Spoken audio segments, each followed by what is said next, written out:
We're all set for the first women's semifinal of the 2024 Briggs Cup. Kaylee Leonard and Maria Elena Ubiña in the black are the defending champions from the last time this event was held 2 years ago. And they're playing against Tina Ricks and Steph Hewitt in the white shirts. And I think Kaylee's about to start the first serve.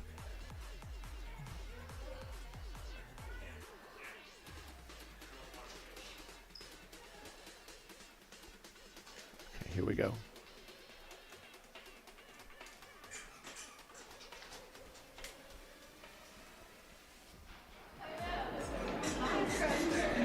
Bravo!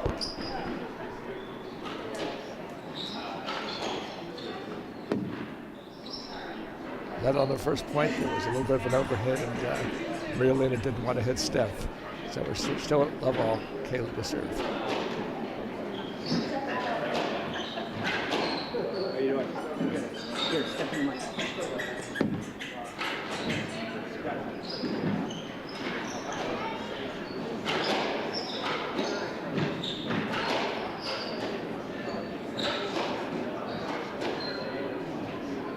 Long first point.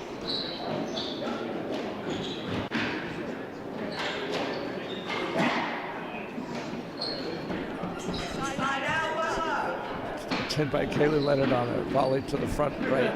It's one of her favorite shots, but she tinned this one.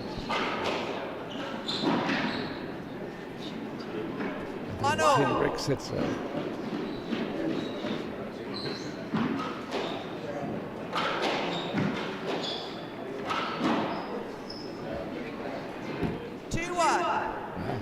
two tins here, one from Maria and one from Kaylee. It's 3-love right now.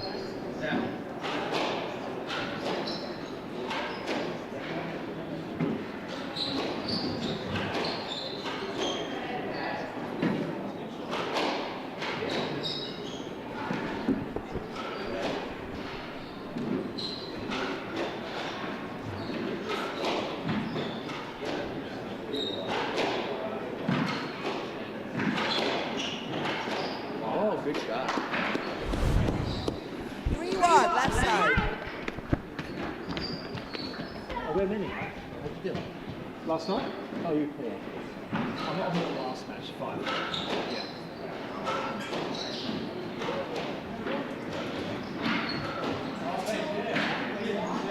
Good shot by Steph. Side out, 2-3. So Kaylee's serving at 2-3 in the first game. And to this point, it looks like Tina and Steph are just trying to keep the ball deep. And Maria and Kaylee are looking to attack, including a nice little drop shot by Maria. So the score's down 3-all. Kaylee's serving from the left box.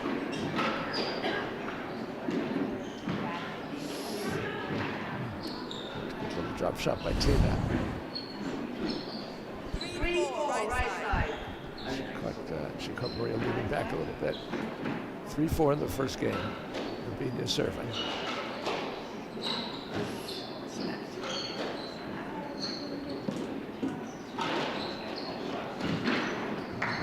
Nice little free ball by 4-0. She's the player of the four. She's the player who's willing to shoot the most from anywhere on the court. And I think she fooled Tina by hitting a 3-ball from way back last time on the last point.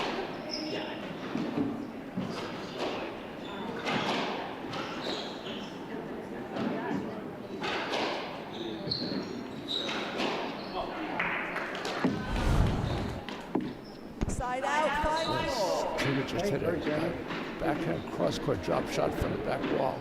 Totally fooled Maria Elena Ubiña. So Hewitt and Ricks are serving at 5-4 in the first game.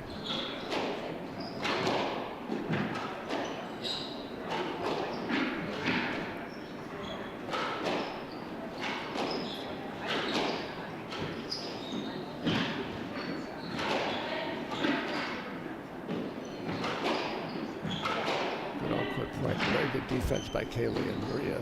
They were a little bit out of sync, and Kaylee ended up hitting a forehand cross-court drop winner. Steph was a little too far back to get to it. So it's 5-all now. Steph serving.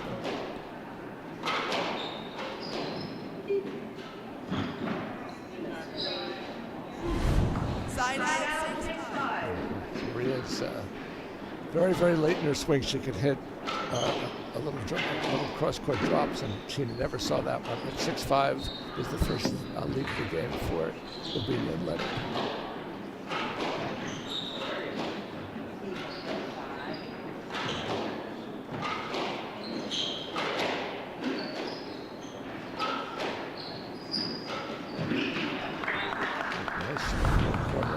Tina.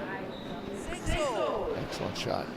Maria was waiting back. Tina's won at least 3 of their points by shooting from deep in the court at a time when it looked like she was going deep. 6-all in the first game.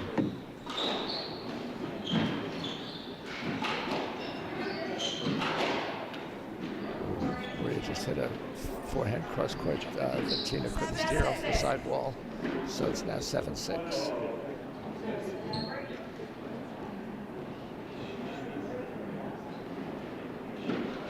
Pretty extended points so far.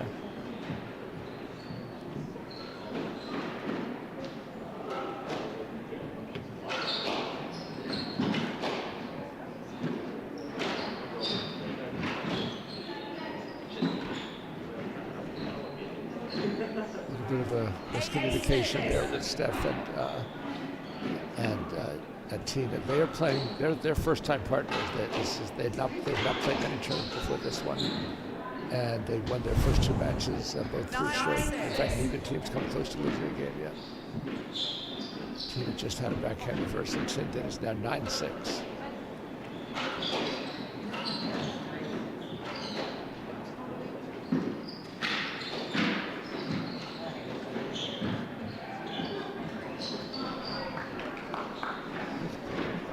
Side out, 7-9. 7-9. Tina just hit a drop shot. I think Maria was expecting a lob. I should just stretch my shoulder and see about it.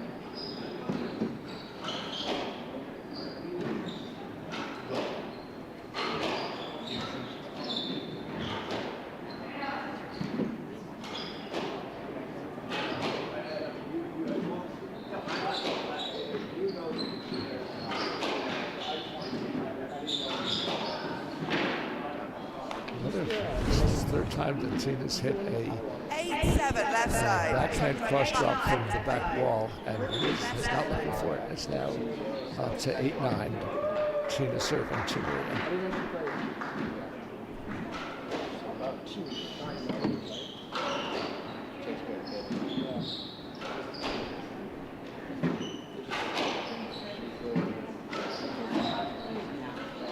Tina just hit the backhand 3-wall. She's definitely looking to go short from the back wall against Maria, and several times it's worked, but she's also sent a couple.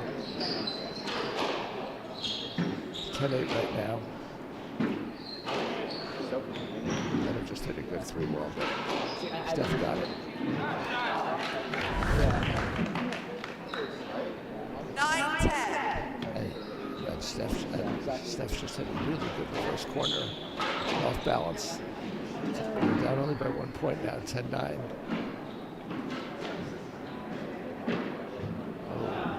Maria had an open court, and late in her swing, she hit a lob that Tina couldn't chase down. So it's now 9-11, 11-9, Kaylee serving.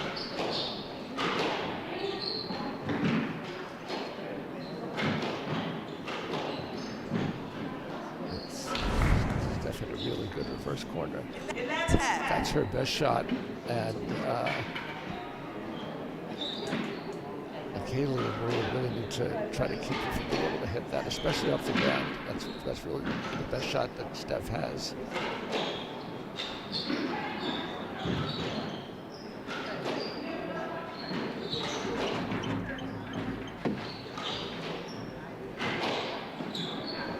Kaylee just lashed a forehand volley down the left wall past Tina. 12-10, It was on her right hip. She had her just out of position, but had to hit a really good shot and did. So it's now 12-10.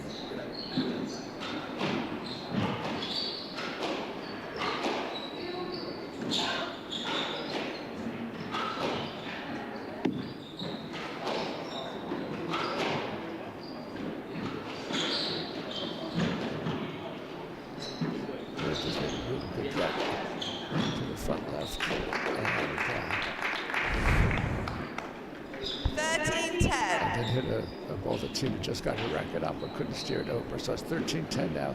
This is the first 3-point lead for Ubinia and Leonard.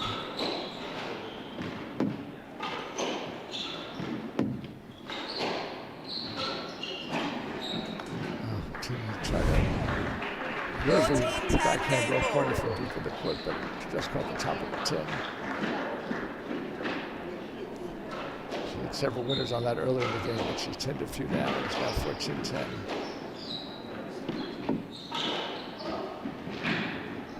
And Maria just hit a forehand 3-ball from very deep in the court that Tina couldn't get to.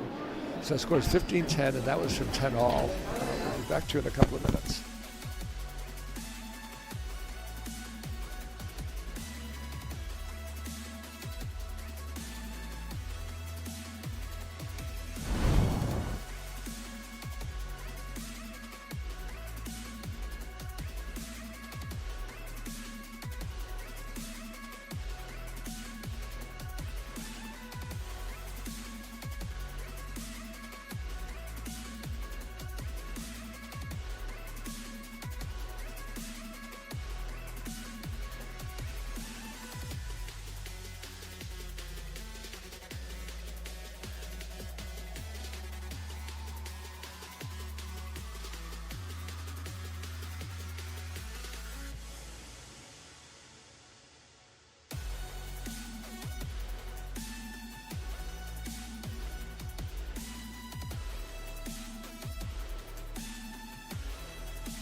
Okay, we're getting ready to start the second game. Maria Elena Ubinia and Kaylee Leonard, the defending champions, won the first game 15-10 by running off the last 5 points. They've scored a number of winners in that first game, but they got at least 6 or 7 points off tins by Tina Riggs and Steph Hewitt. And they probably feel they have to try to force the action when it's there. But that's blown up in their faces a couple of times also in that game. And as I said, they now are down 1-love, and Kaylee Leonard's about to serve to start the second game.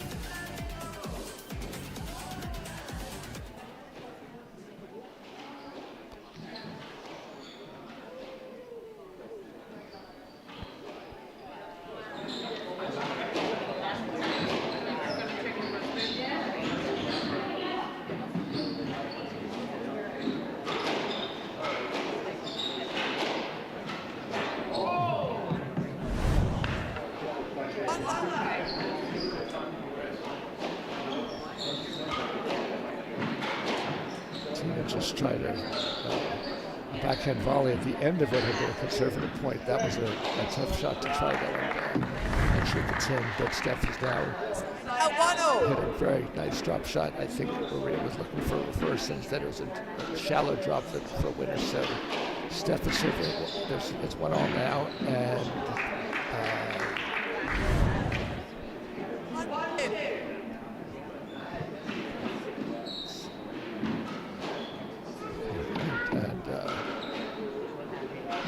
they just made a very good get and hit a roll corner.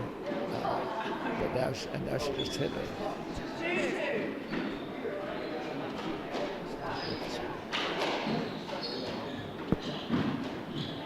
Yeah.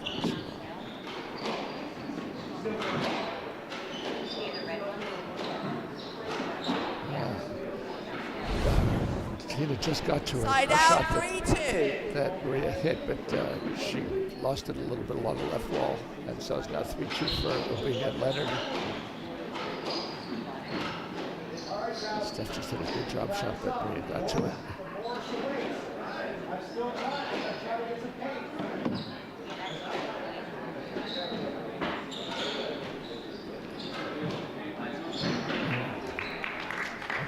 Had a drop shot. Steph was just a little bit off her shoulder and got her racket barely on it, but not enough to get it to the front. So it's 4-2 right now.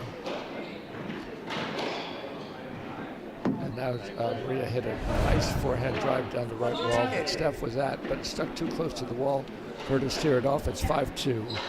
And really Tina and Steph have to do something to change this because it's getting, at this point, being outplayed for sure. Okay, Steph just hit a really good shallow off the back wall to make it 5-3, and that was a point they needed because they lost a couple of disappointing points in the last couple earlier in this game. So it's now 5-3. Rubin is serving to hit.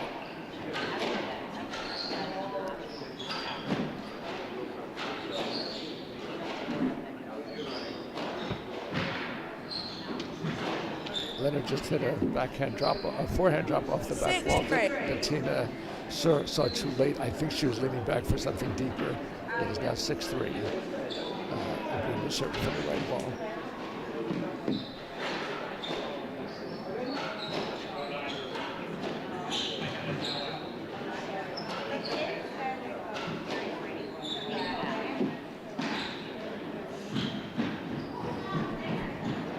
Played by Tina. Getting to a low corner and then hitting a little shot, but it just caught the top of the tin. So it's 7-3 now. That was actually the right shot. It just couldn't quite clear the tin a bit.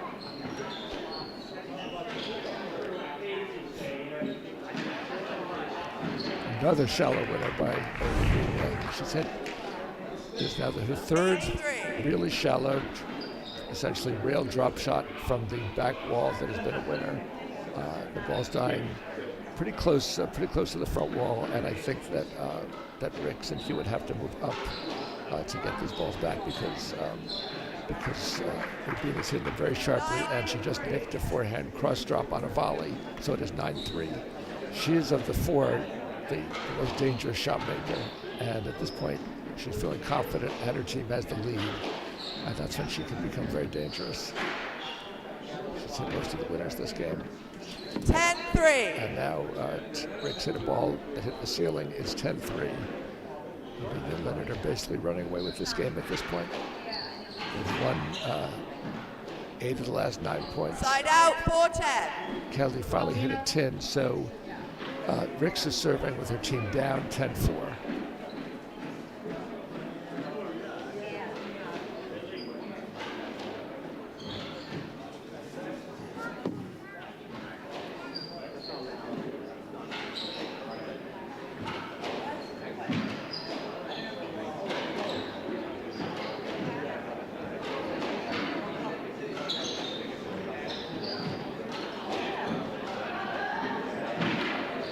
That was a very good play as Hewitt and Ricks got Rubin back in the court, and Ricks hit a nice backhand cross-court drop that Kaylee almost got to but couldn't.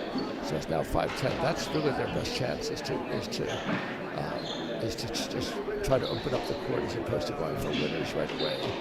And they have a chance there, but right now Kaylee just hit a nice little cross-drop winner. 5 inside. Hewitt stuck in the deep left because she'd had to retrieve the ball back there behind Ricks.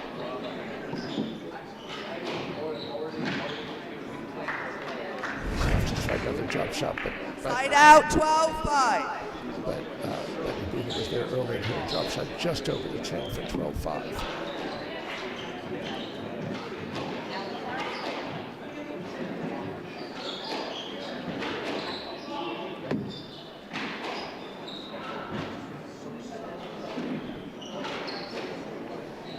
Rubin has them really off balance. She's mixing up drop shots and lobs. She got Tina stuck at the back wall, and Tina hit the ball out of court. So it's 13-5 now. Leonard serving to Hewitt.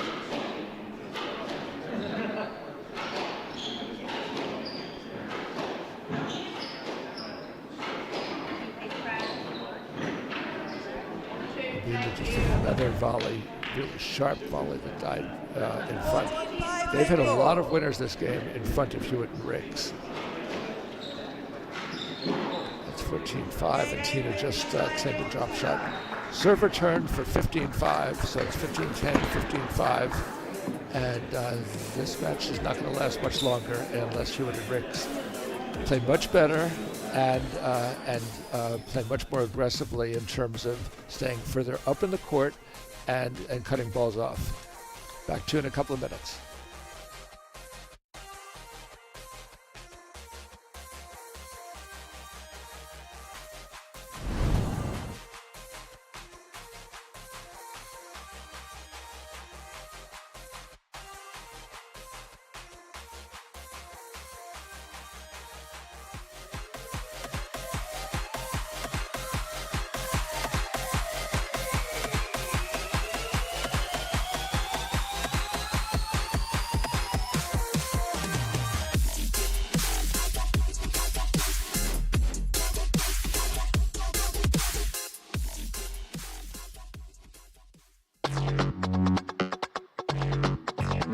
Best thing about squash is definitely the competitive aspect.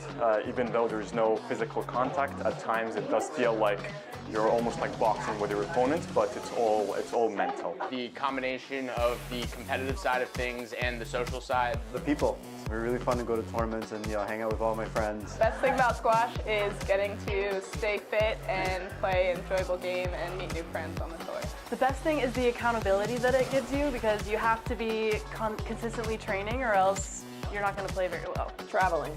You get to go to places you wouldn't go otherwise and get to meet new people. The best thing about squash, I think, is the feeling of accomplishment when you just played the best game, hit every shot how you wanted to play it, and you've worked well with your partner. The best part about squash is that it's super therapeutic.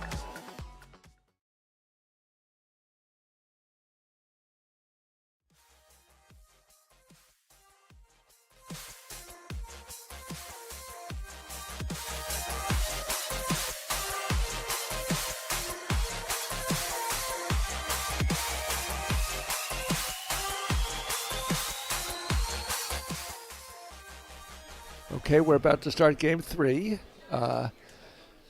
Steph and Tina both had great tournaments in 2015. Steph won the tournament with Dana Betts. We'll get to Tina in a moment. Kaylee's about to serve to her.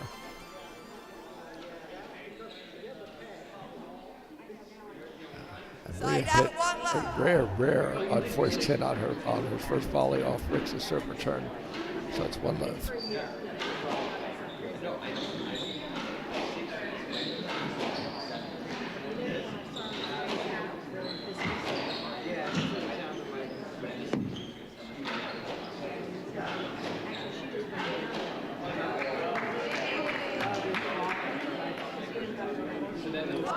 Maria just hit a winner to balance off that error at the beginning, so it's 1-all. Just serve to her.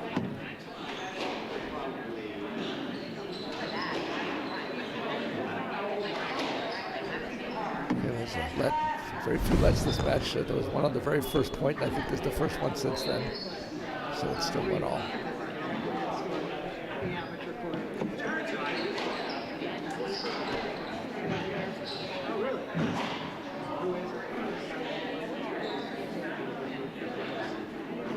Side out, 2-1. Steph just got to a tight little reverse corner, but seemed to return. So it's 2-1 right now. Kaylee serving.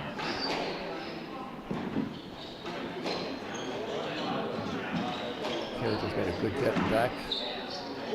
Riggs had to hit the ball into the back wall. Rubina had lots of openings, but she decided to lob it just to keep Tina back.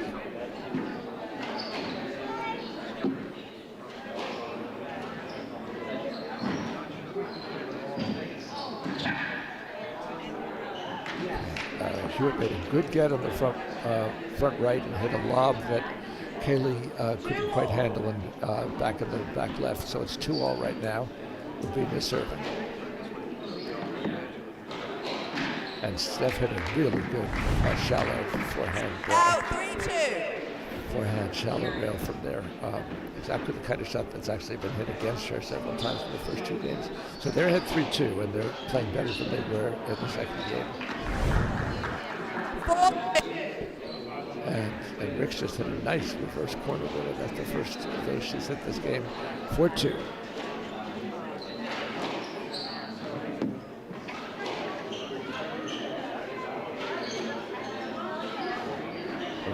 Just knifed her forehand into the forehand reverse corner with Steph a little bit on her hip for a winner. So it's 4-3, Steph still.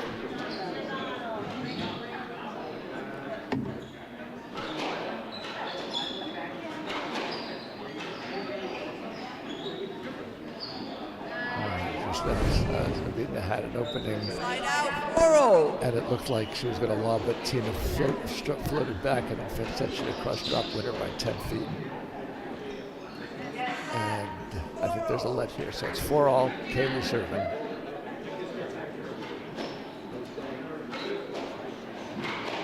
Oh, it's Sabina just hit another forehand, spiked it into the front left mid, which she's very good at, and now it's 5-4.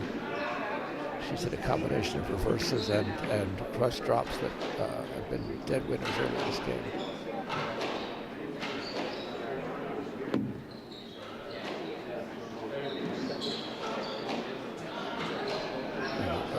Tina floated a lob a little too short, and Kaylee just hit a drop shot volley in front of her. So it's now 6-4.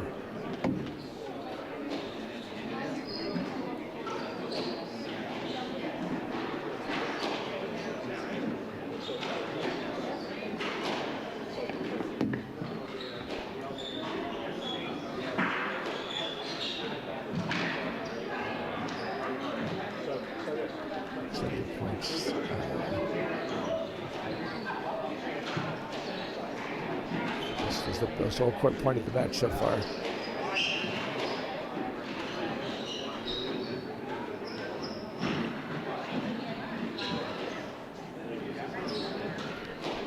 Still going.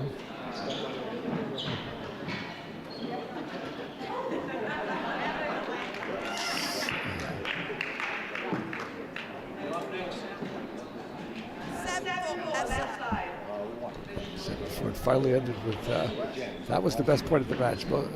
All 4 players were scrambling at various points, and at the end, Abida hit a winner, by which time both Steph and Tina were way out of position.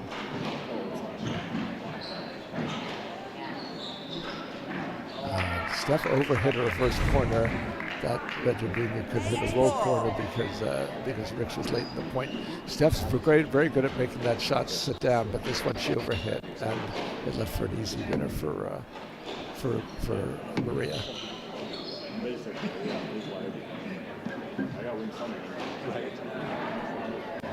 And Maria just hit a shallow forehand that Steph could not get to. They've had a lot of winners from deep in the court in front of Ricks and Hewitt.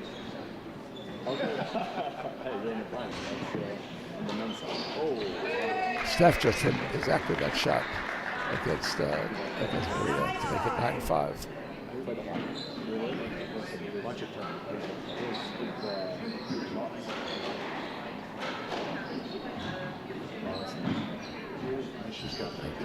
At this point, Maria just tried another one of those forehand cross drops.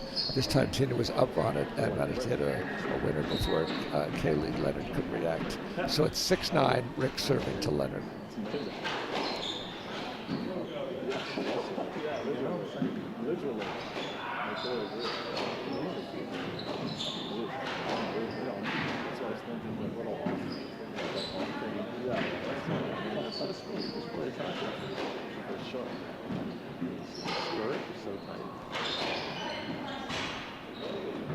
An all-court point, but it ended with Leonard hitting a little cross drop. Ricks had been forced into the middle of the court by then. But they actually called a let before then, so that point does not count. It's still 6-9.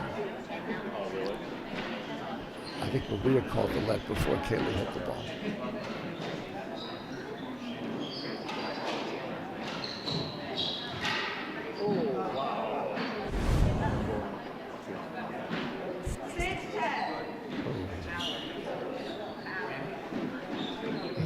Kaylee was stuck on the left wall and just got a racket on it, but it turned out to be a roll corner winner.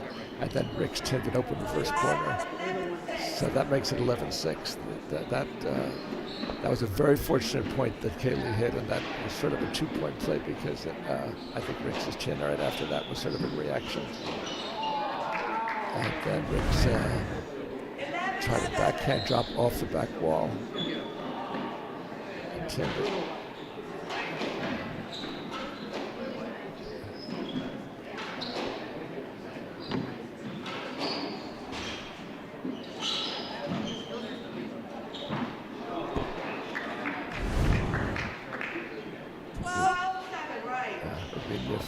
Opened up the court and hit a nice cross-court winner.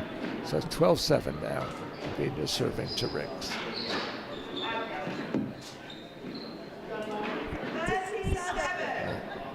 Server trying to hit the ceiling by Tina, so it's 13-7 now.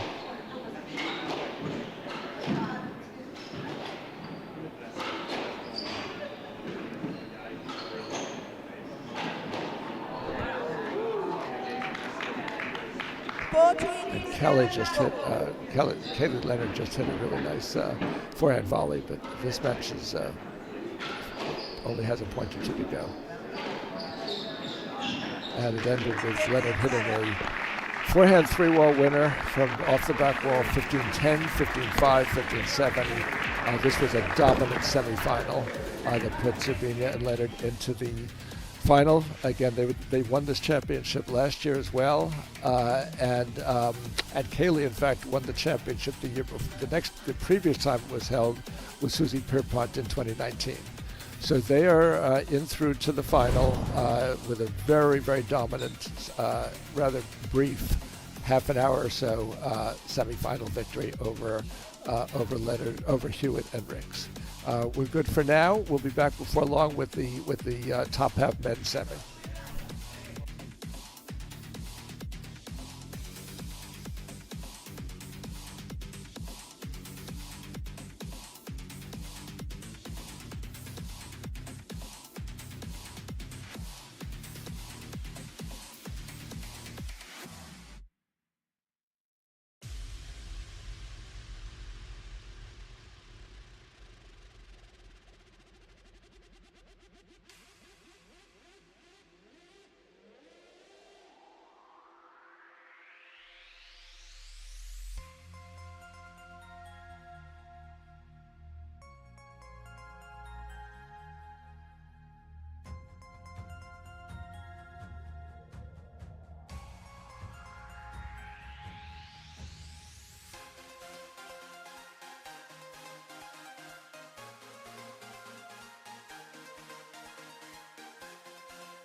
Okay, we're ready to start the first men's semi, the top half men's semi, between Zach Alexander and James Bamber, and the top seeds Chris Callis and Osama Khalifa.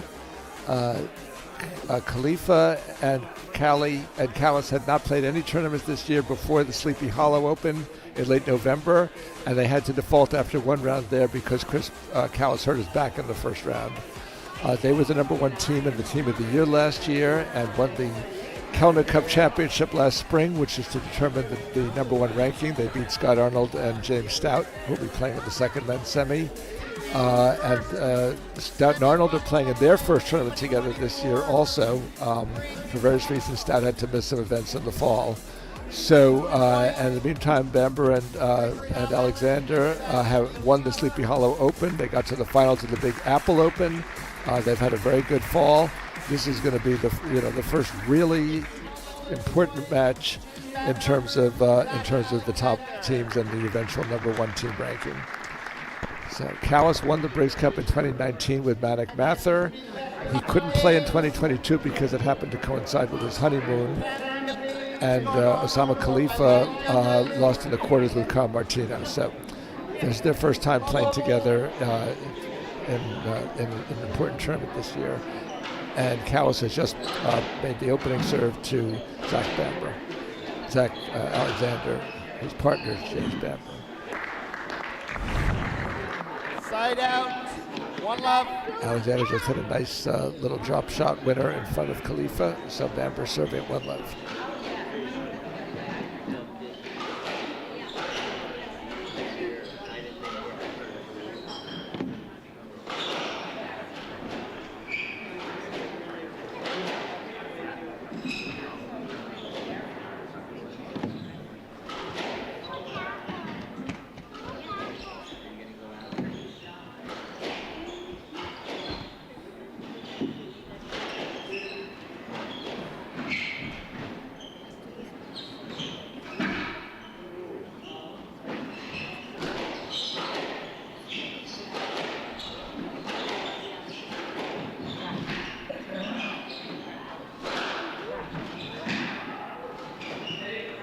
Long second point, acrobatic get by Bamber in the middle of that. And Callis just hit a front side winner that Alexander couldn't get to. So it's 1-all. That was a long and really high-paced second point.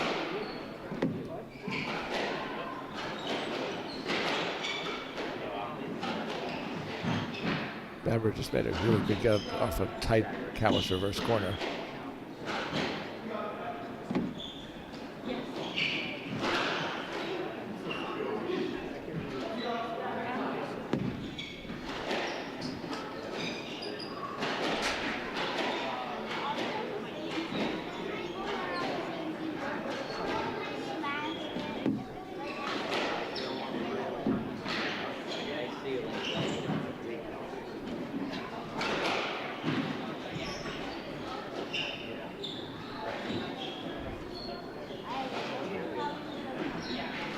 Another good old court point.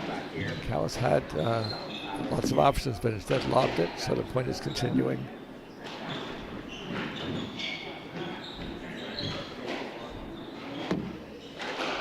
So far they're staying away from Khalifa. 2-1. Bamber just hit Alexander just hit a really tight little winner without really moving his feet. He just sort of steered it over the front. So he's serving at 2-1.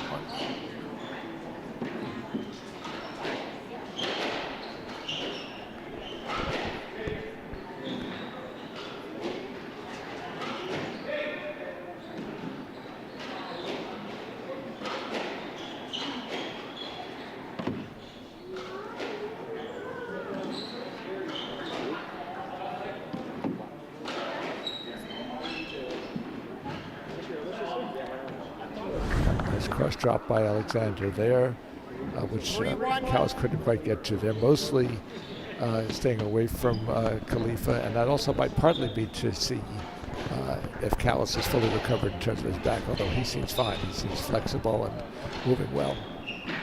and hitting hard and clearing just nailing a volley into the front left nick for a dead winner. So he's serving. It's 2-3 in the first game.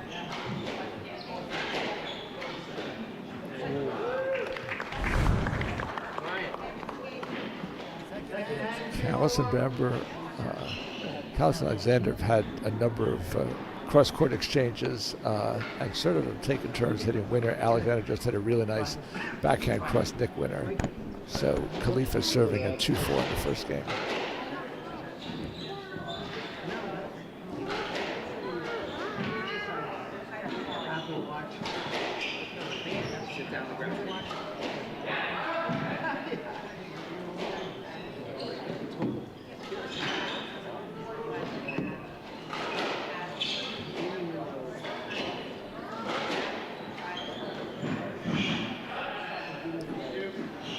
There's just another cross court that Khalifa tried to cut over to the right part of the court to get, but wasn't able to, so it's 5-2.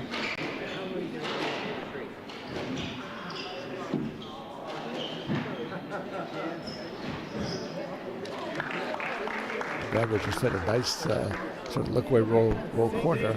6-2 in the first game for him and Zach Alexander.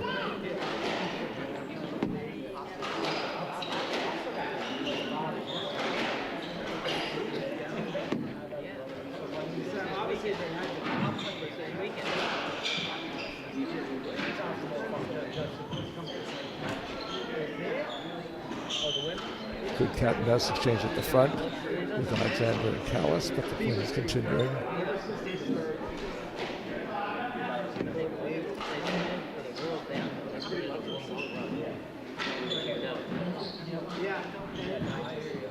Ooh, there's a little exchange at the front left.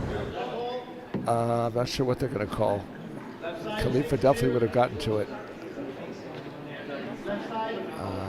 They're playing a let. I think Khalifa was there early enough that it could have been a stroke in his favor, but they played a let on it. Alexander was definitely caught at the front left, and Khalifa was on the ball, and that was very close to the front wall.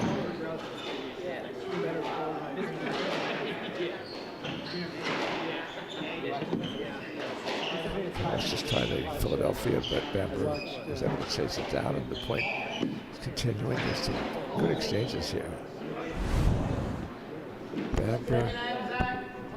Bamber just tried a forehand reverse off the back wall, but caught the tin with it. So now his team is up 8th.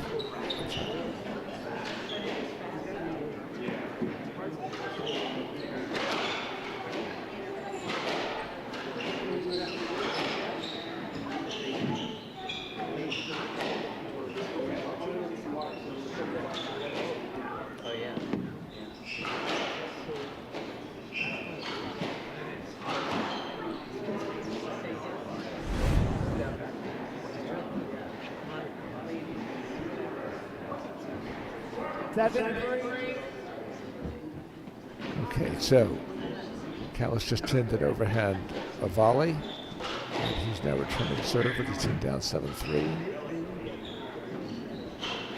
Oh, really?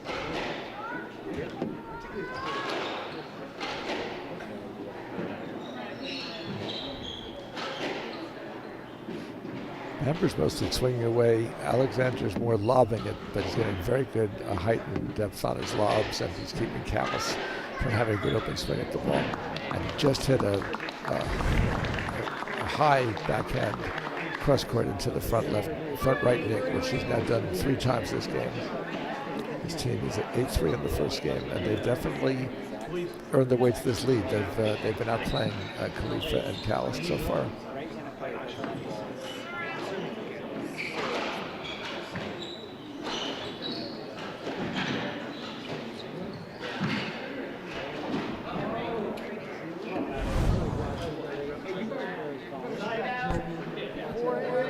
Bamber just tinned an overhead volley, an open shot, and caught the top of the tin. So it's 4-8, Callis serving.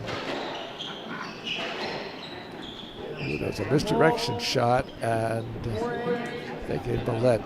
Callis was a little off balance on that, and I know Bamber looked at the ref like he thought it shouldn't be a lead. It was probably the right call.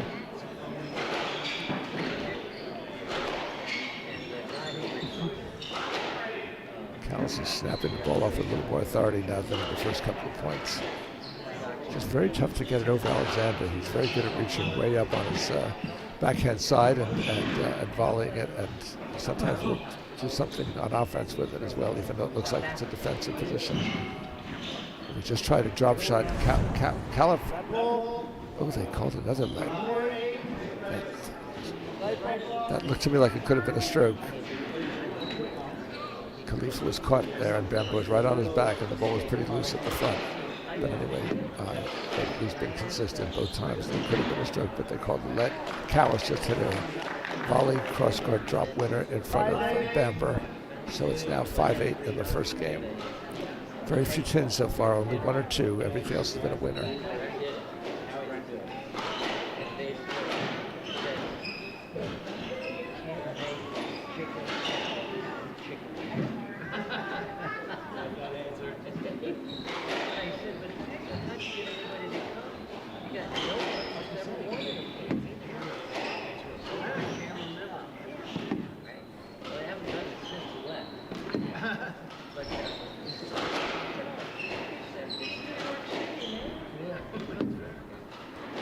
A lot of play on the right wall between Bamber and Callis. Very long point in the even exchange so far.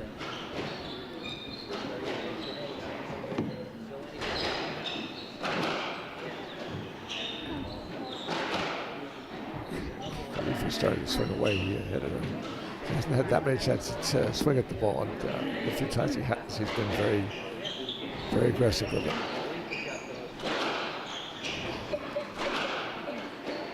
They're definitely hitting harder now, Khalifa and Callis. They know that they started a little bit slow and they wanted to carry the play. But Bamber and Alexander have been great on defense. And really tight exchange up at the front. What's going on there? Callis is more looking for that cross drop by Alexander. He's gotten the last several of them.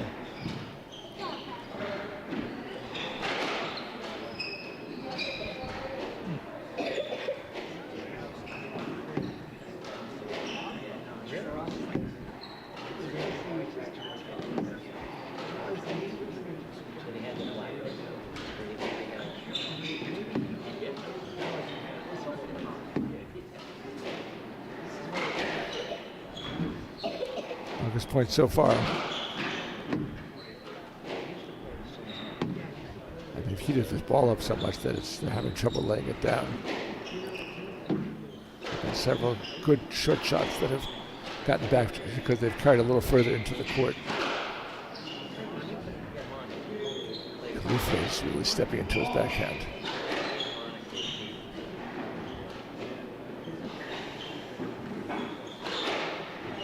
Alexander had an opening, but Khalifa covered it.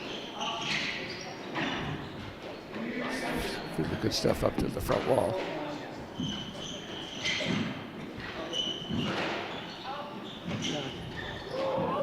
Khalifa overhit the shot.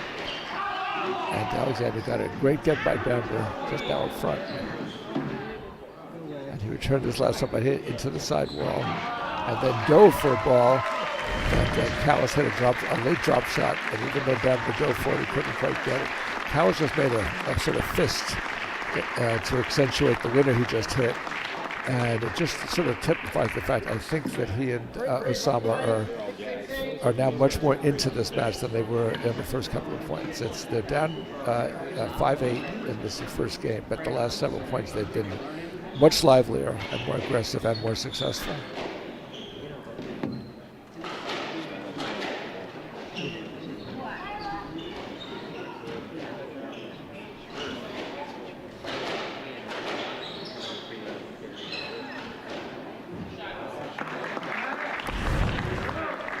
They just hit a terrific backhand cross drop Nick. That's been his best shot for sure this match so far. Khalifa serving at 6-9.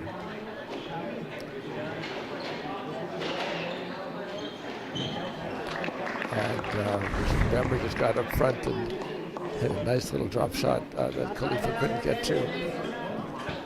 So they've regained their edge. It's now 10-6.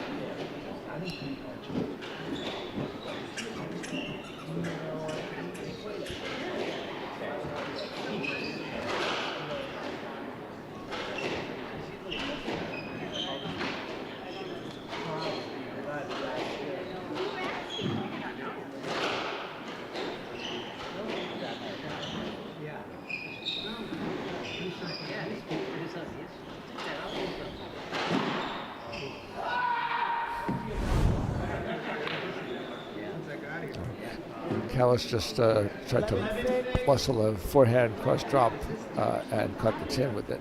So it's 11-6 now for Bamber and Alexander.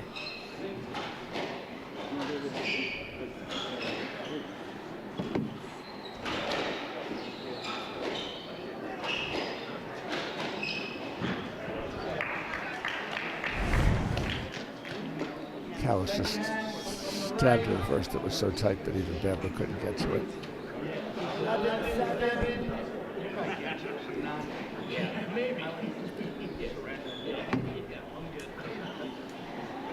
11-7, Alexander serving to Khalifa.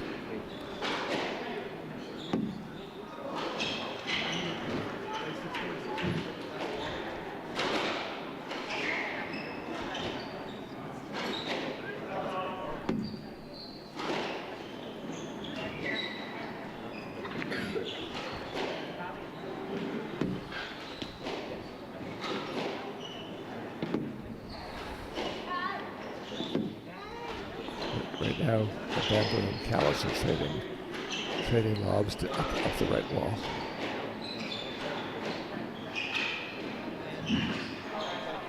And Bamber just hit a nice little roll corner.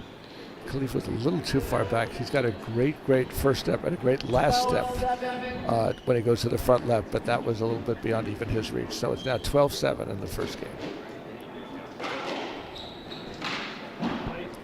Bamber just couldn't deal with the ball on the right wall. It was too tight, so he couldn't scrape it back. Callis serving at 8-12 in the first game.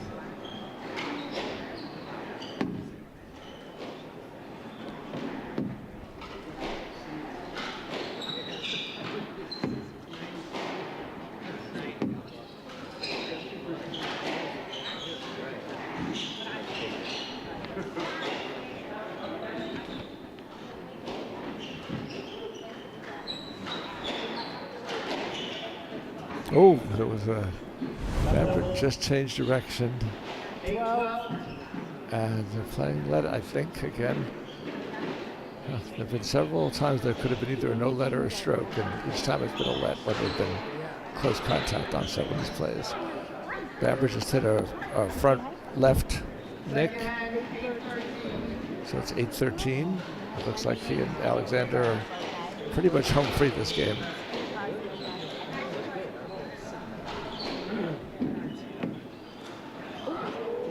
A let out of play when Callis had to change his mind in terms of what swing to take. It was a good let call. So it's now 8-13 still.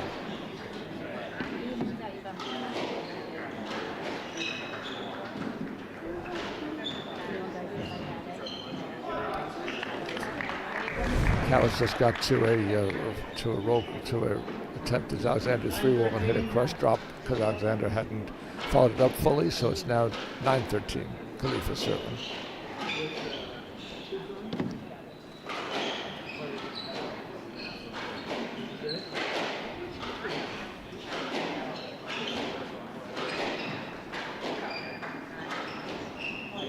So it could be a stroke on that. Another let. That just knocked that right. That could have easily been a stroke. Callis was in the way of a ball that he'd hit back at himself. But the referee called a let, and so it's still 9-13.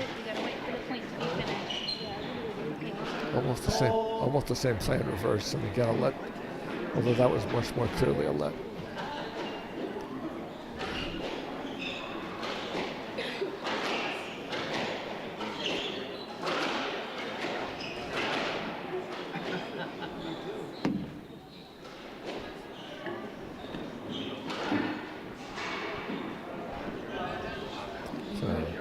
cross court that caught a nick behind Alexander, who couldn't steer it up. Now it's 10-13. Khalifa to serve to Bamber.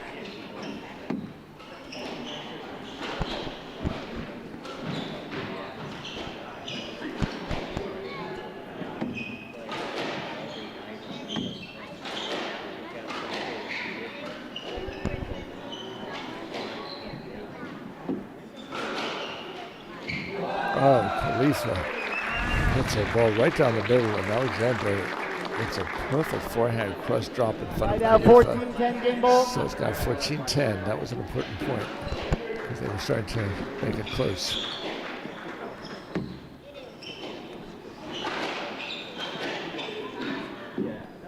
Let on a play up the middle. Bamber still to serve to Khalifa.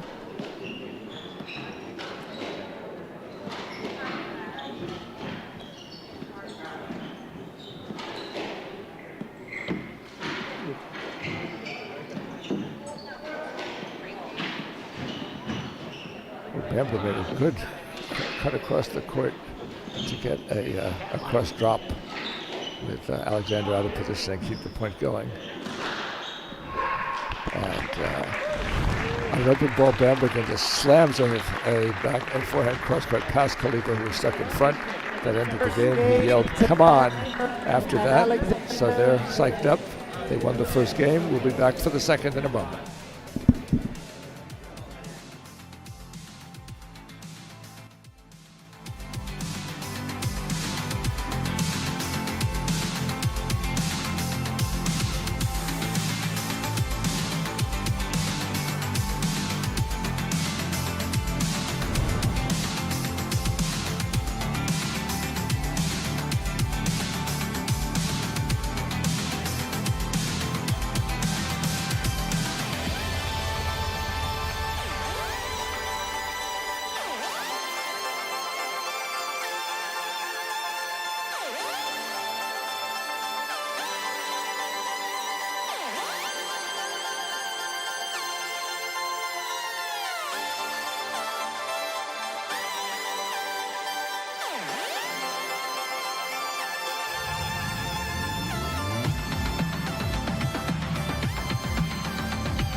Okay, we're about ready to start the second game now. Bamber and Alexander won the first game 15-10 and had about a 4 or 5 point lead all the way through the game. There was one brief point where they got challenged late, but they responded.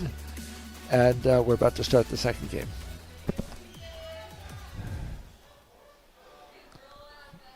Bamber to serve to Khalifa. Love.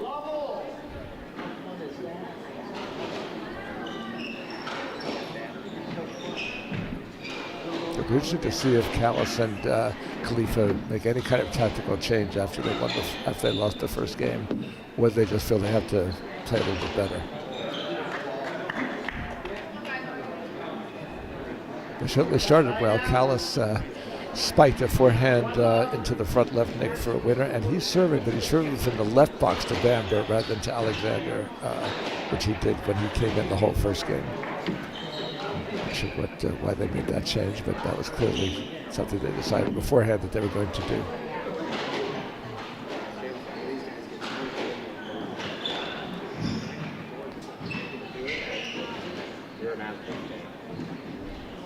Alexander just made a good get, and then circled back and got the responding lob.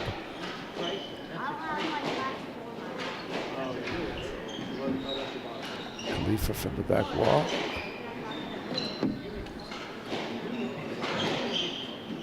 There's going to be at least a let, I think.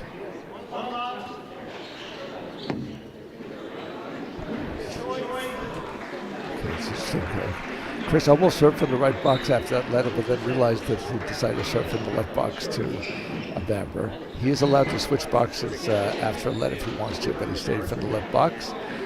And they've got a long point going on. Alexander's doing a lot of shooting, which was very successful for him in the first game. Another lead on a close play. It wasn't anybody's fault. It was just a cross court that Callis was stuck in front of Bamber's swing. So Callis is going to serve from the left box, coming in at 1-love in the second game.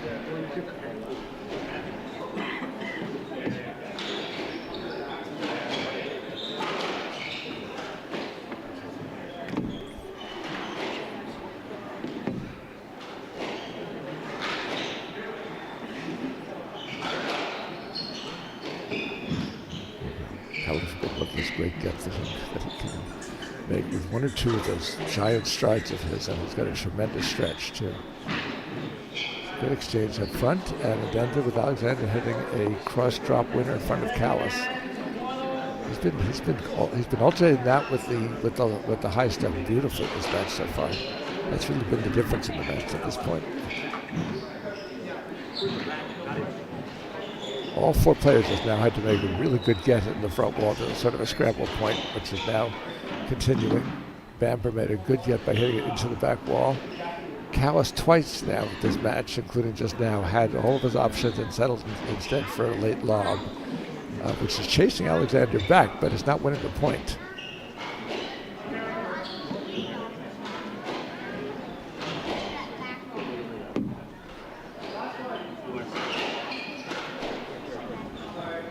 A let on a good call, sort of an inside-out swing that Bamber didn't want to make because Khalifa was a little bit in the way. So it's 1-all. It looks to me like opposition early this game, but it looks to me like Callis and Khalifa have decided to play a little more conservative deep court squash in reaction to having lost that first game.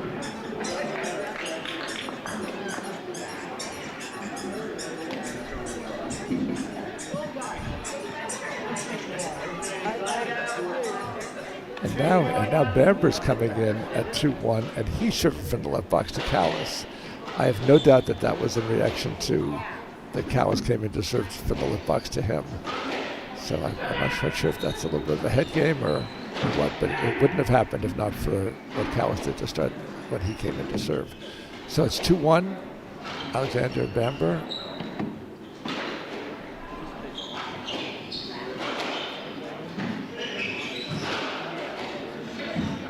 Great reaction by Khalifa just now, twice in a row. This one he couldn't get back. He stuck up front, and on the first one it made a great get. Then Bamber slammed it a little bit past him.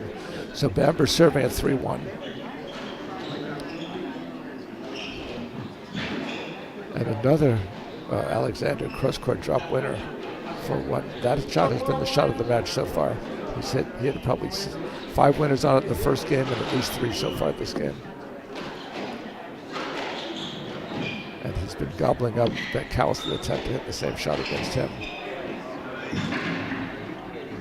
And Bamber just looked like he was going cross-court drop, but instead went deep on it, and Khalifa didn't quite react in time. They're down 5-1, and Bamber just shook his fist at Alexander, basically saying, let's keep this momentum going. As I say, 15-10, 5-1. They have definitely been the better team so far against the number 1 seed and the number 1 ranked team, and the team that was the team of the year at the end of last season.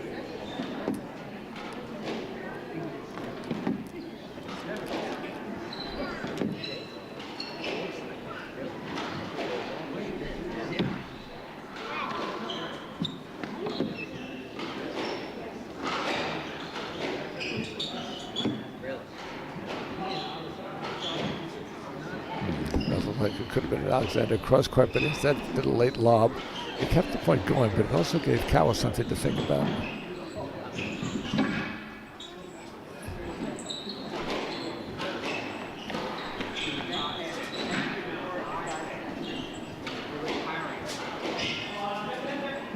Bamber just made an acrobatic get after he was completely wrong-footed.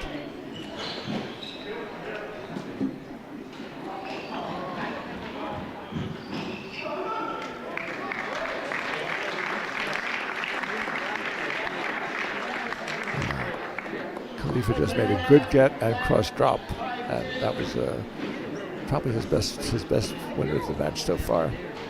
So it's Alexander serving at 5-2.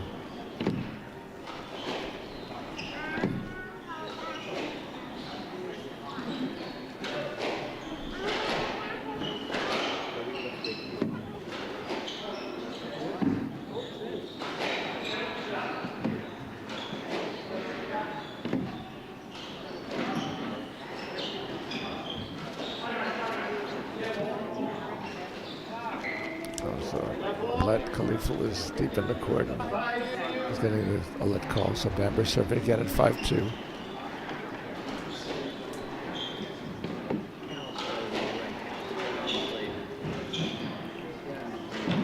Good Callis get it, but Bamber drop shot. Khalifa just tried to drop shot. They got Alexander stuck up front. That was a good setup. They forced Bamber to go deep left to cover for Alexander, and then Callis hit a forehand reverse corner that Bamber could not recover in time for. Callis to serve at 3-5. They've won the last 2 points, and he's again coming in from the left box.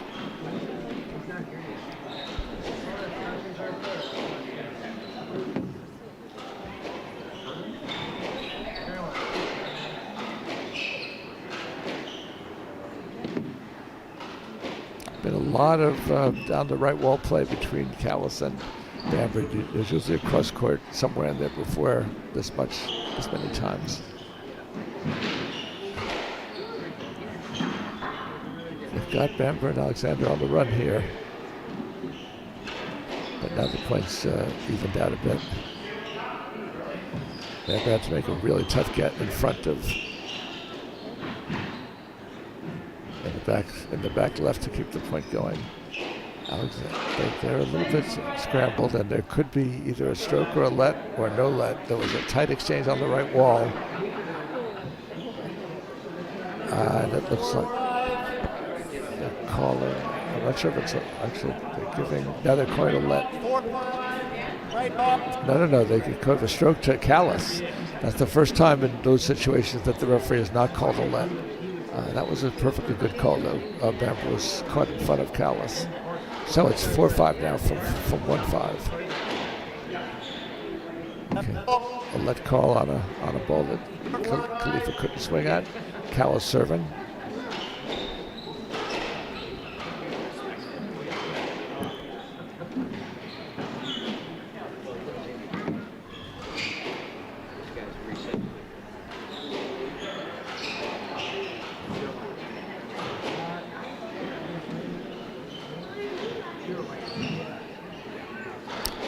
Callis has now opened the court more, and he's getting some of these Alexander cross drops that have been winners in the first game.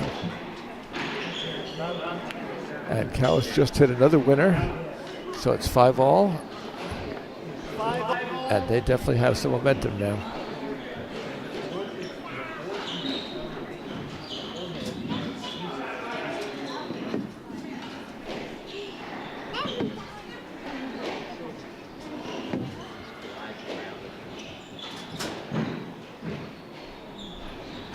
Callis is looking now for that Alexander cross drop. He's been on the last several easily after they've been winners earlier.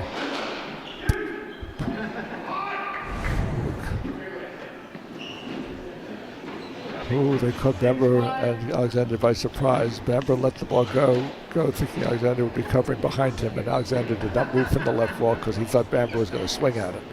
So it is now 6-5 from 1-5 for Callis and Khalifa.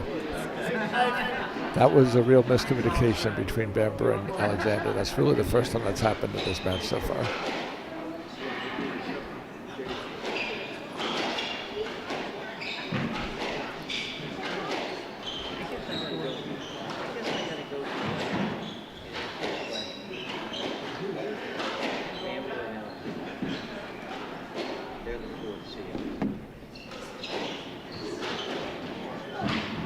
Good get by Callis on a Bamber reverse corner. And Bamber then pinned a backhand reverse. That was a little bit of a desperate shot, or at least it looked like he was trying to steal a point. 7-5 now. 6 straight points for Khalifa and Callis.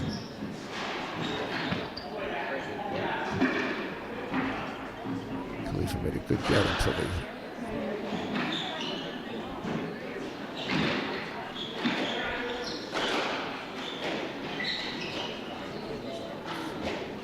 good get in there to keep the point going. It's still going now. And he just got Bamber's reverse corner. Callis is moving much better than he was at the beginning of the match.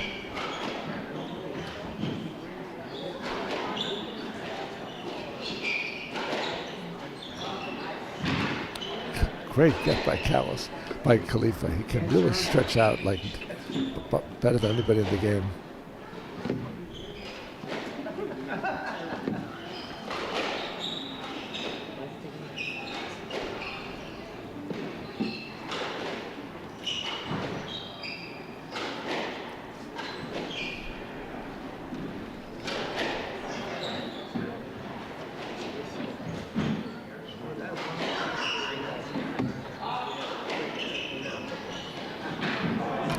That was a good sequence in which Bamber and Alexander really ran Callis around and eventually got him enough out of position for Bamber to hit a cross drop that ended what had been a 6-point streak from 1-5 to 7-5. It's now 7-6. Khalifa from the right wall serving to Alexander. 7-6.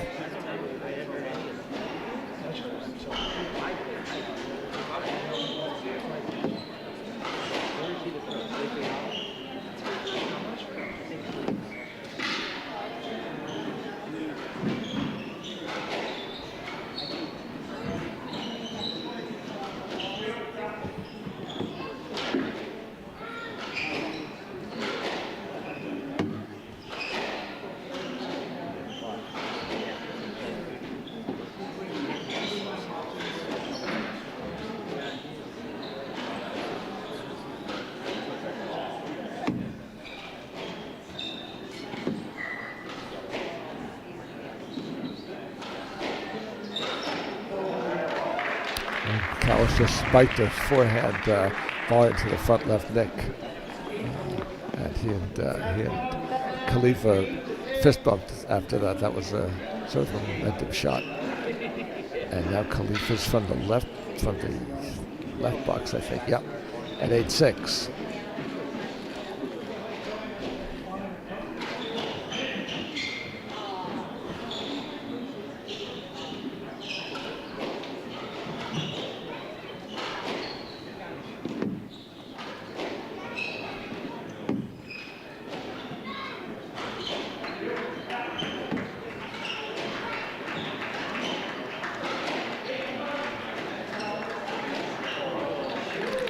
Another Callis winner on a forehand cross court to the nick. He's actually lost points on that shot in the first game when Alexander hit against him. He just hit two in the last 2 points against Alexander to make it a 9-6 score.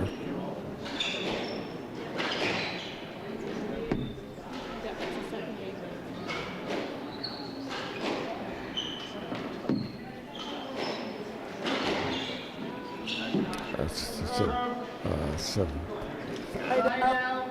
contact on the front wall, on the front right side of the wall near the front, and they gave a stroke to Bamber, who's now serving at 7-9.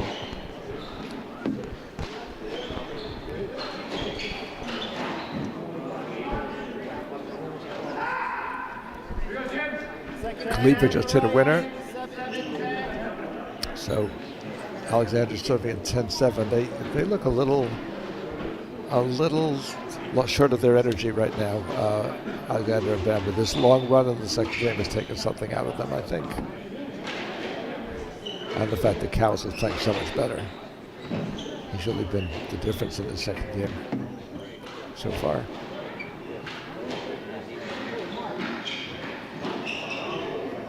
There was a play up front. I'm not sure if they're calling.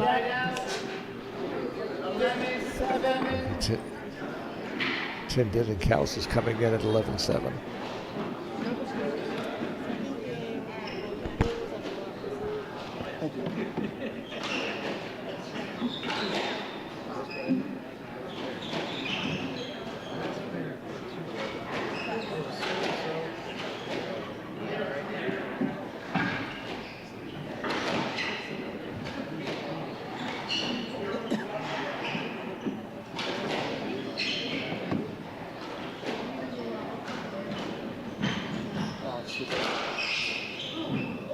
Could be a stroke.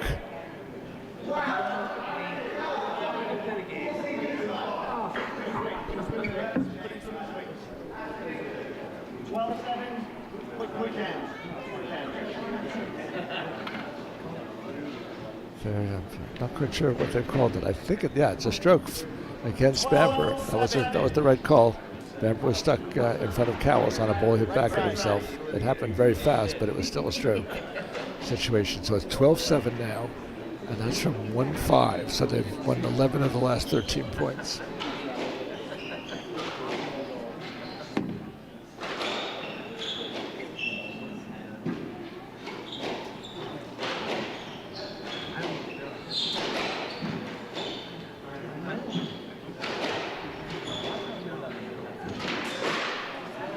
Cowles just really for the first time in the whole game, misplayed a high ball along the right wall. So it's now 12-8, Khalifa serving.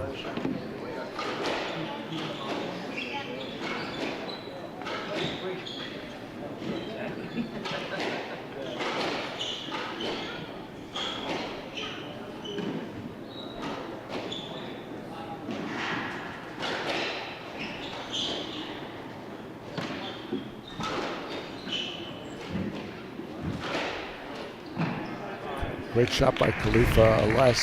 A wrist flick in the end with a cross court that was too severe for Bamber to react. It looked like he was going to either lob it or go down the line. It's now 13-8 in the second game.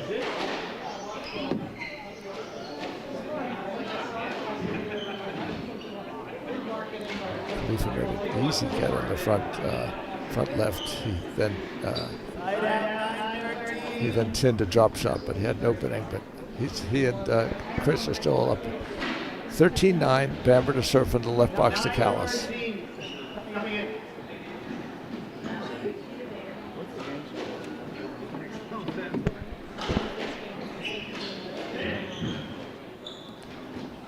Khalifa's looking more and more like he's ready to scramble to the front right, which he didn't do in the first game. Great play by Bamber defensively.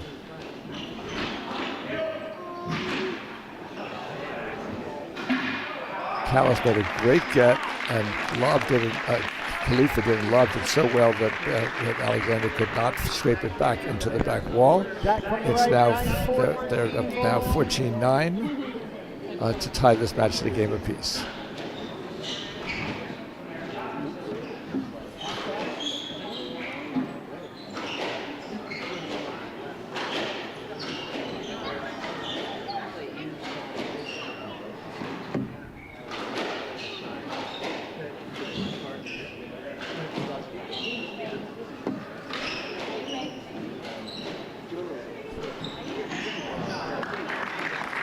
Alexander just hit a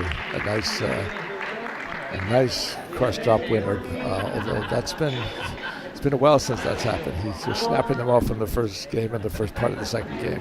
This has been the first time he's hit in quite a while. He's serving at 10-14.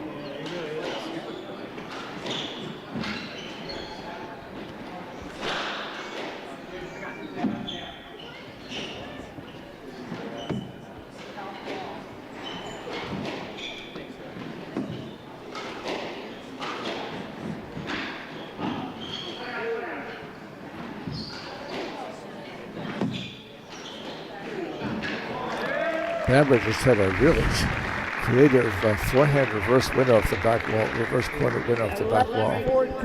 That one Callis did not see. So he's now serving it. Alexander's serving at 11-14.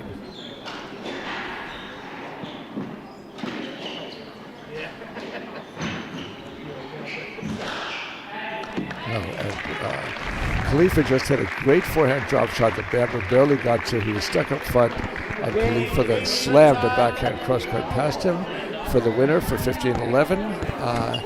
They won 14. They outscored them 14-6 after being down 5-1 in the second game. We're at one game apiece. We'll be back in a couple of minutes.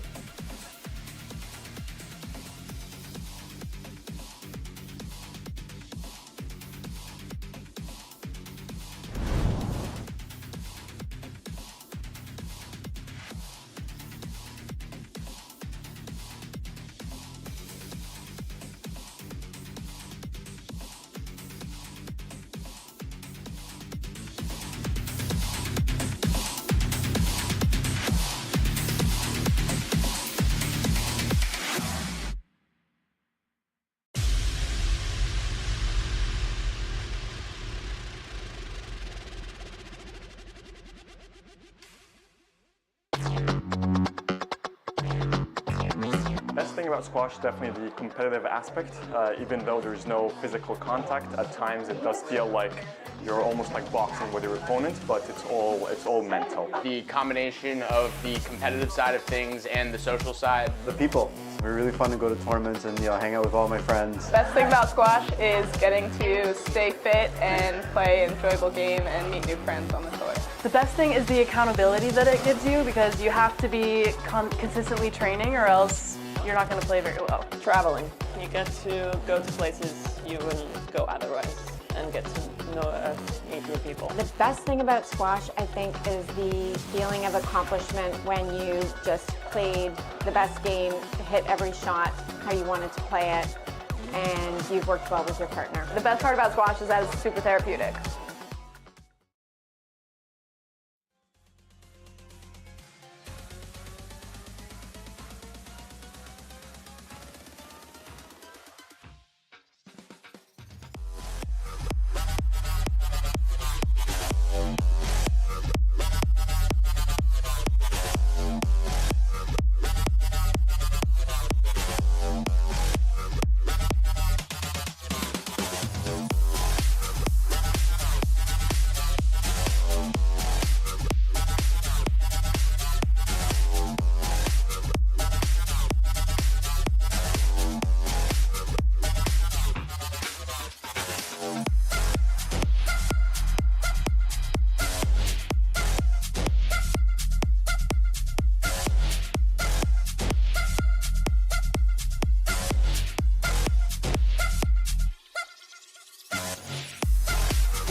Okay, we're about to start the third game. It's one game apiece.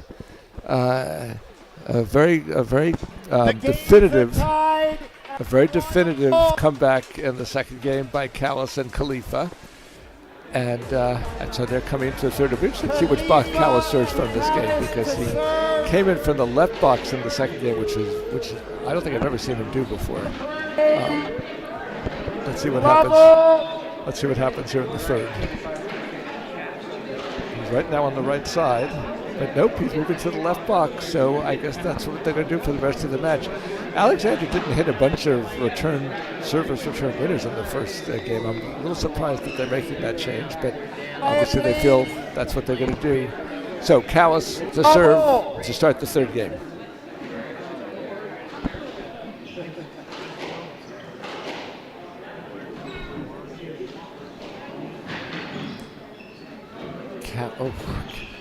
Callis made a good get. Alexander signaled down. I'm not sure how that point ended. It was sort of almost a mini stoppage. But in any event, Alexander and Bamber won that point. And that's interesting. Alexander's going to start serving this game from the left box. This is the first time I've ever seen him start a game. It's always been Bamber to serve to start a game. So there's been some little switches going on with the serve. Not that it's really making that much difference in terms of the actual play.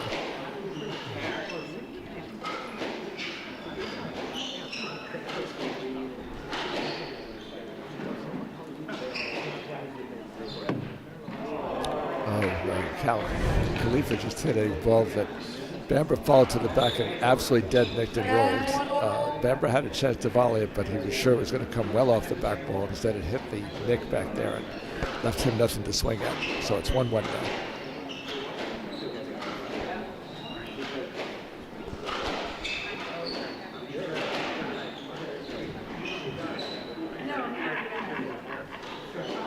Khalifa is so deceptive with his wrist here. Looks like he's going to drop it at the last second. He can flick it deep, or vice versa, and it's really tough to react to. It almost always forces the defensive reaction.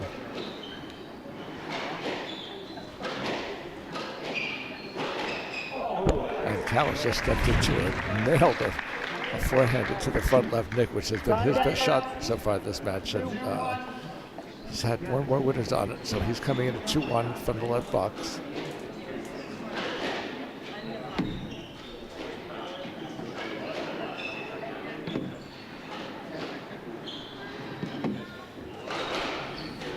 Bamber's hit a number of balls down the right wall, but in a way that forces Callis to play it on his backhand rather than his forehand. So it's sort of a little bit in the middle of the court, but definitely to the right of center. That's happened so often this match that has to be intentional. A little exchange of cat and mouse with Alexander and Callis, but now they're back to playing it deep in the court.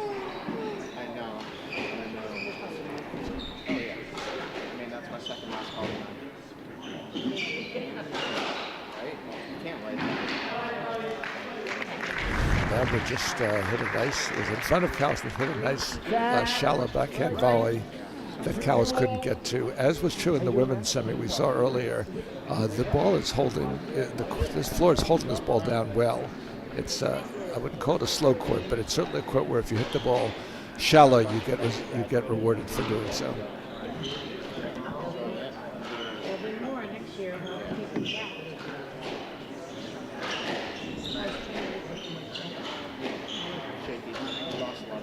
Well, Khalifa just hit, it looked like a volley, and at the last possible second he flicked the backhand reverse that completely wrong-footed Alexander. So it's 3-2 for him and his partner, Chris Callis.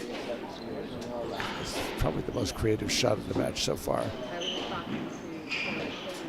And that could loosen Khalifa up to try some more creative shots. He can do a lot of things late in his swing.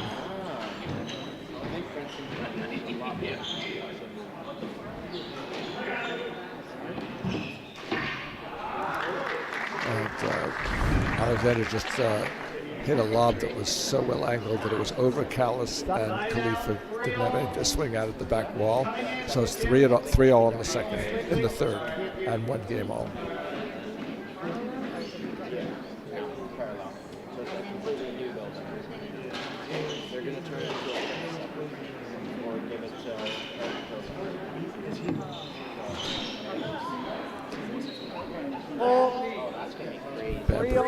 Bamber just tried to reverse that hit Callis on the way to the front, so it's a let, 3-all still.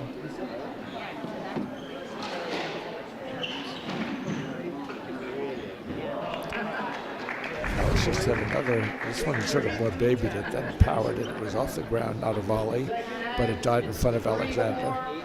Alexander's a little bit not sure what Callis is going to do right now. It's almost the opposite of what happened in the first game.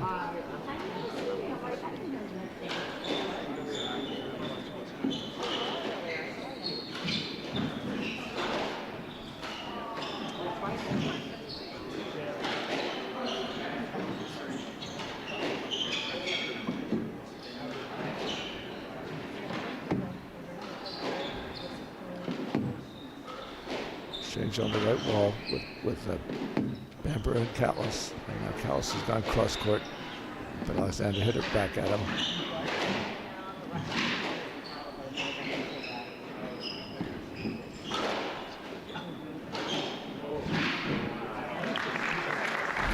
Good little play by Bamber, by Alexander.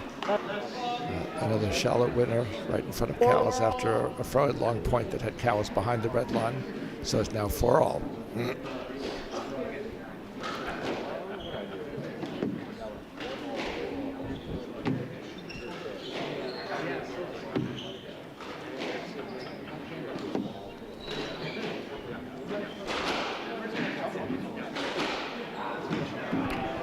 Callis just, Khalifa just circled around the ball in his forehand and slammed it down the middle.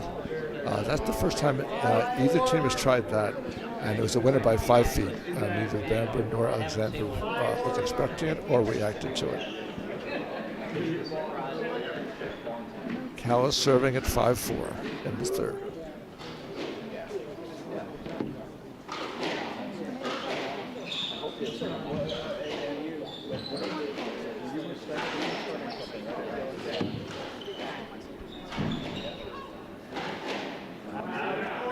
Callis just hit the ball out of court above the red line, so it's now 5-all. Khalifa serving from the right box.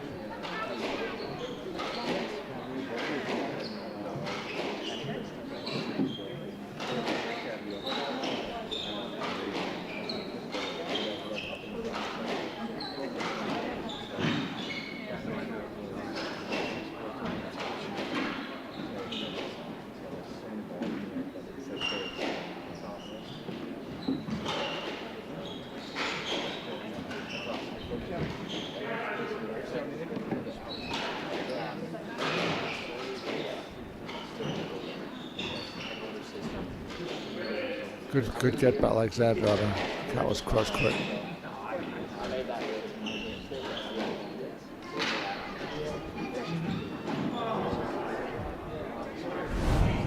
Good play there. But Alexander. Left side, set. 6-5. Alexander tinned an open forehand drop shot. They'd had Callis backed up. Khalifa was streaking over there. Maybe that caused Alexander to cut it closer than he should have, but anyway, he tinned it, and it's 6-5 now. And just another tin, so now it's 7-5. He and Bamber are speaking a little bit. It looks like Bamber's just trying to calm down, not try to force it, because he has hit 2 tins in a row.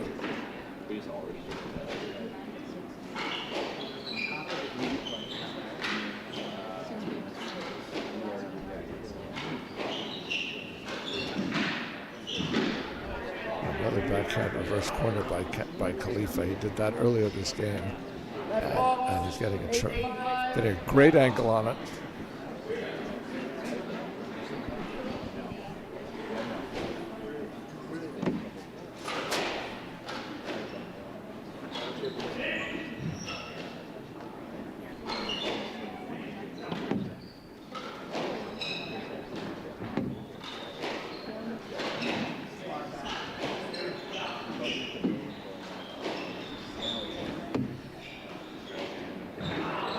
Good drop shot by Bamber from the back wall from behind Callis, a straight drop. That makes it 6-8, Alexander serving.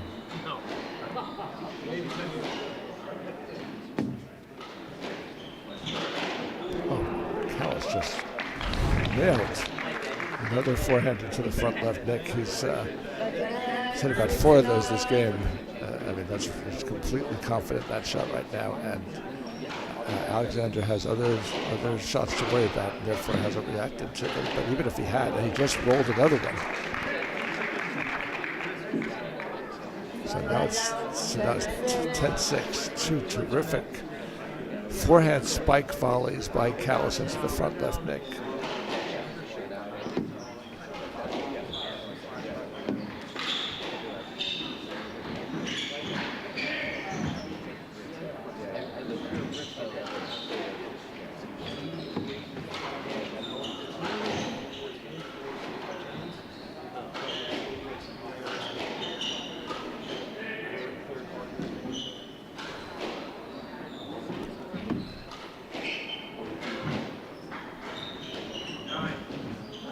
Good get by Callis on an Alexander cross drop, and then Callis hits this time didn't hit the nick. It just was really shallow to the front left. Callis has hit 3 winners in a row in front of Alexander, and that's made it from 8-6 to 11-6.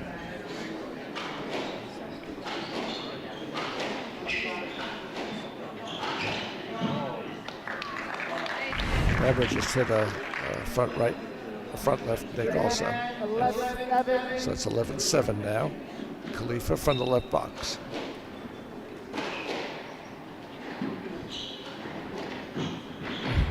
Khalifa hit a beautiful drop shot from off the back wall that Alexander couldn't get to. Bamber started towards it and stopped. He probably could have gotten it, and he yelled in frustration after that point ended. And now Callis hit a backhand cross drop in front of Bamber. So it's 13-7 now.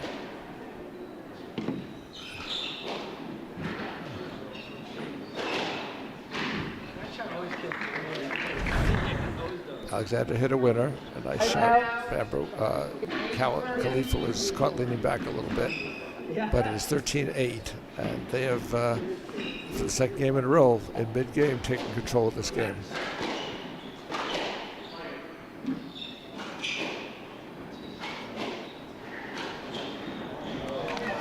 Another backhand reverse corner by Khalifa. That is an incredibly tough shot. He's right at the left wall, reaching way up over his head, and he's angling it just perfectly as a reverse corner. And right now they just opened up the court and hit a winner for 15-8. They have tremendous momentum. They were up 8-6. Alexander hit 2 straight tins, and then they to make it 10-6, and they've hit 5 winners to finish that game out, including 2 clear winners on the last 2 points. They are now up 15-8, 2 games to 1, and they have all the momentum, which was the opposite of where we were at the end of the first game. And you'll be interested to see what adjustment Alexander and Bamber make to try to even this match when we start the 4th game. We'll be back to you in a few minutes for that.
Okay, we're ready to start the fourth game. Callis and Khalifa ended the third game absolutely on a roll. And Khalifa especially, they both hit a number of just clear outright winners on shots that they wouldn't have had the confidence to try in that first game where they were tight. And maybe the fact this is their, as I say, they really hadn't played any tournaments until this one. They played that one event a few weeks ago and stopped after winning the first round easily because Callis hurt his back. He's stretching it right now, by the way, although he's been completely limber to me throughout this match, especially in the last couple of games where his movement, his improved movement has, I think, had a lot to do with how well he's shooting and has been the difference in this match. So we're about to start the fourth game. The number one seeds, after losing the first game, have been in very definite control through the second and third. So we're about to begin. Callis is about to get into his box and serve. Again from the left box, they're sticking with that. Here we go, love all.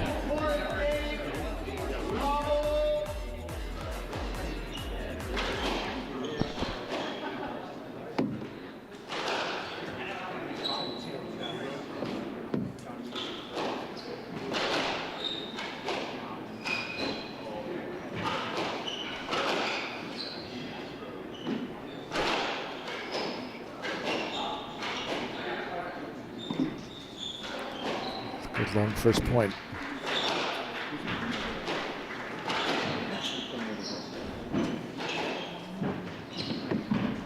Good Philadelphia by Bamber, but Callis got it.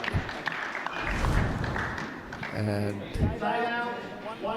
then Bamber, then Alexander set up on a forehand and hit a late shallow cross-court winner, so they won the first point. Bamber to serve.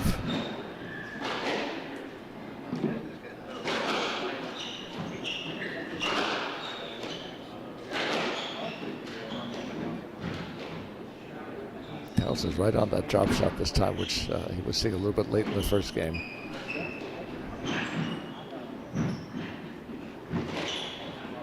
Oh, great get by Callis. Keeping the point going because Khalifa was stuck up on the front left, and Callis streaked all the way over and got it at the back left and kept the point going. And now we're exchanging deep stuff. We're going to end up with a let because Alexander was in Khalifa's swing. So it's one glove. That was a good, very good second point.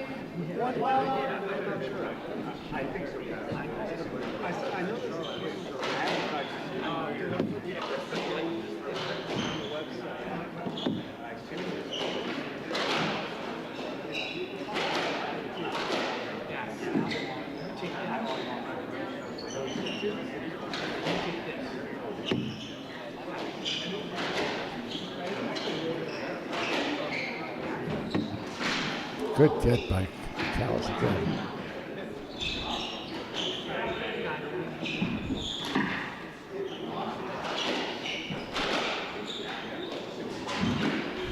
Good stretch by Khalifa to keep the point going.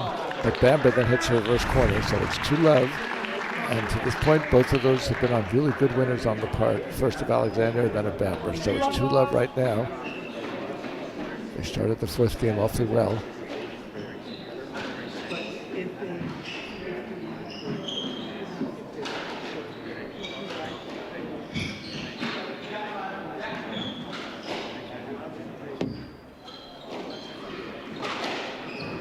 Oh, good. Never hit a forehand rail with such good width and depth that Callis couldn't quite steer it up, so it's 3-love.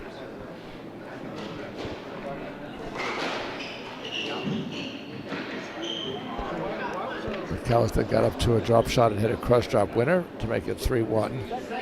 Alexander didn't really react to that very well. I guess he was expecting something deeper, but it wasn't a perfect nick, and he never made a move for it. He's now serving from the right box. I believe it's 3-1. Yep.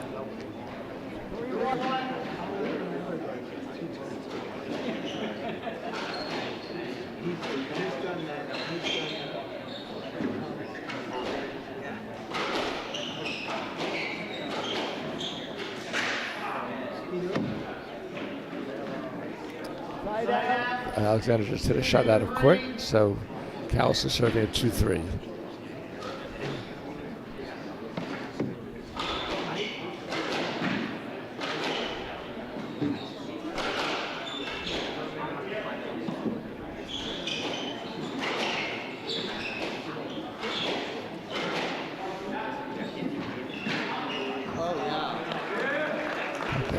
Perfect little backhand roll corner of the back wall that Callis wasn't looking for. That was an important point. If they'd let a 3-0 lead get away right away, that would have been disappointing for them. And now they've got a 4-2. Now got it 4-2. They're going to call. Only let Alexander had an open court, but Khalifa was sort of stuck there. He couldn't have moved out of the way. So he's serving a 2-4 to Alexander.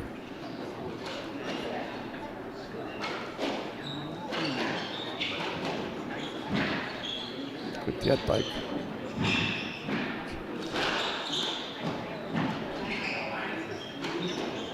Good guess, first by Callis, then by Khalifa, but Alexander puts it backhand drop that nicks out. No play for Callis on that. So it's 5-2. Bamber serving to Callis.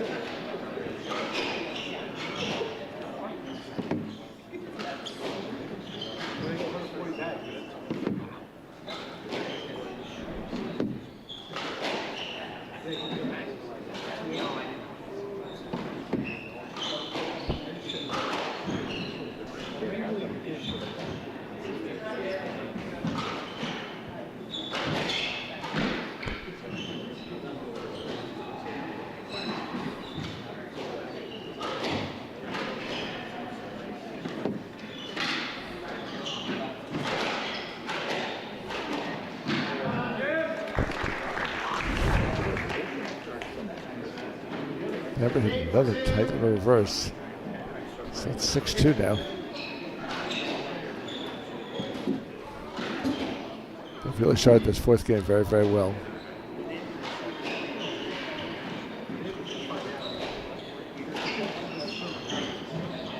That was played by Chris.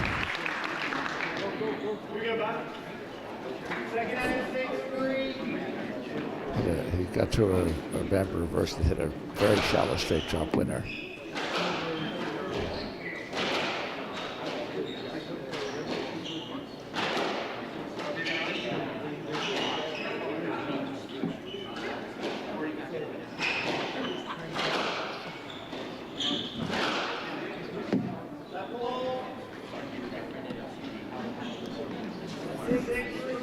Tight lead on a ball that Khalifa hit down the middle. Bamber was ready to swing out, so that was a good call.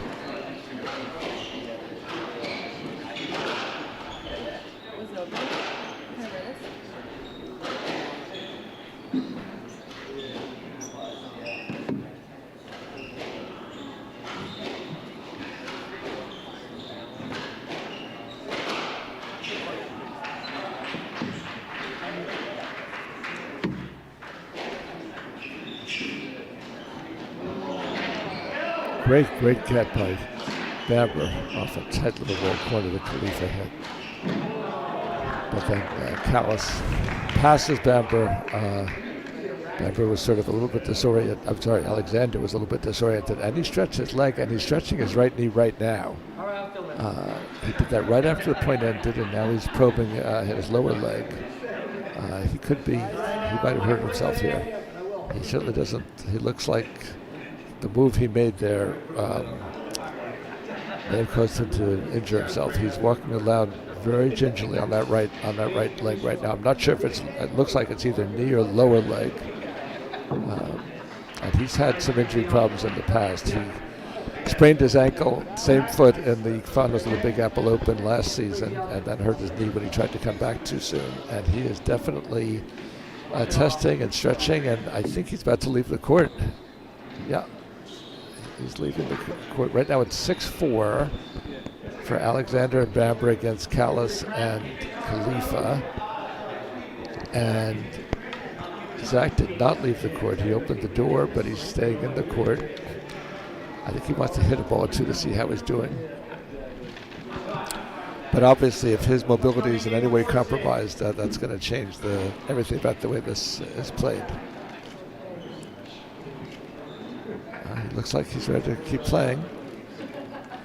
Did one last stretch. We'll see how he reacts as in these first couple of points, especially.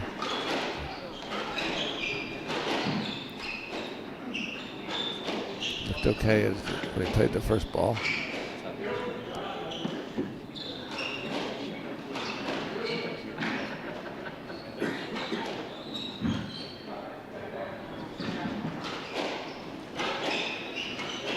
Hasn't really had to move much yet at this point. A good reflex get there.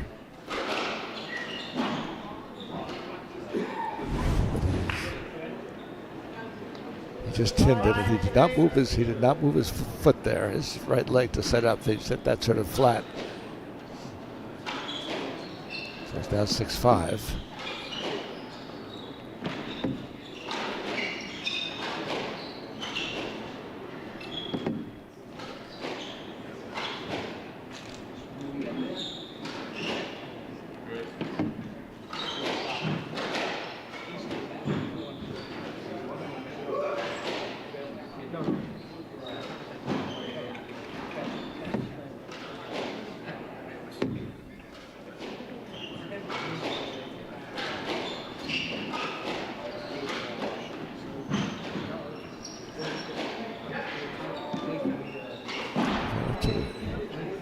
He got back there on that, but tinned it, and again didn't set up his feet. He hasn't really had to make a real move yet, but he has hit 2 tins, and that's in these 2 points that have happened since he hurt himself, or since he strained something. It looked like he's kind of moving a little awkwardly to the back wall just now on a pretty easy get.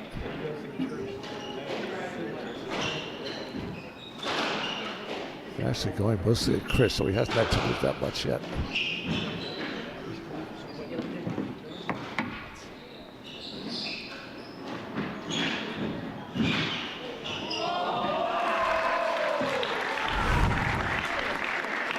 Ooh. Bamber hit a reflex volley on a ball where he was within 5 feet of the front wall. That was a very good adjustment on his part. So now he and Alexander lead 7-6. I still haven't seen Alexander really had to run on this after that episode, which is now 3 points ago. I'm sure he'll have to at some point. There's a let call on a ball cross court. Although Alexander looks more comfortable now.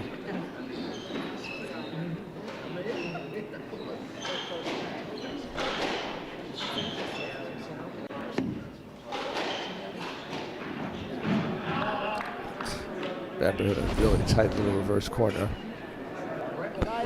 Winner. So it's 8-6, and Bamber serving from the left box.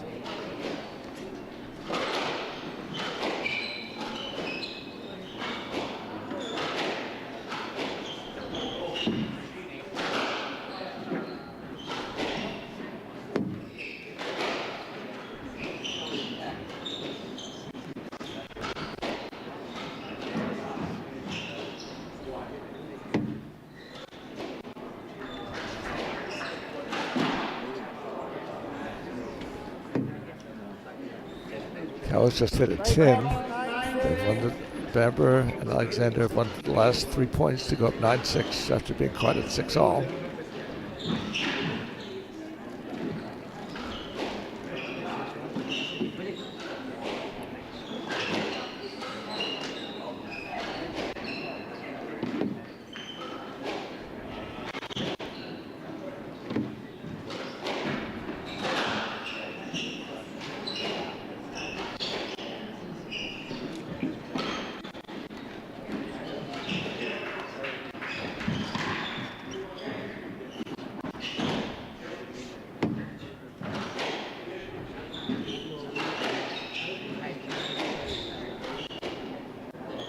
Good all court point.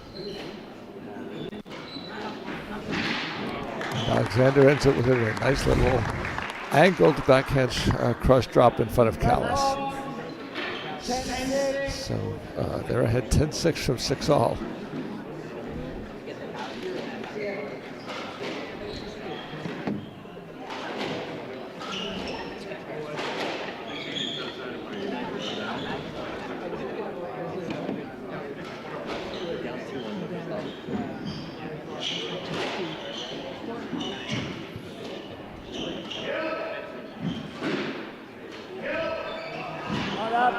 Wow. Two straight backhand cross drops. Khalifa got the first one, but not the second. 5-point run to 11-6 from 6-all. And Alexander looks okay now. He hasn't really had to sprint yet, but he's done what moving he's had to. He's hitting the balls very well.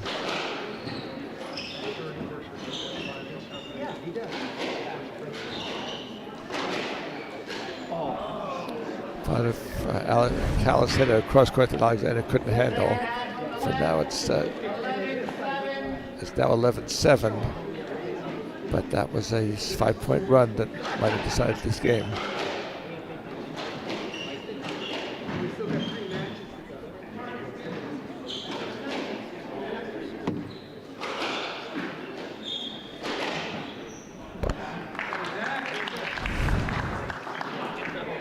Perfect winner by Alexander into the front, sort of a inside-out forehand cross court into the front left neck.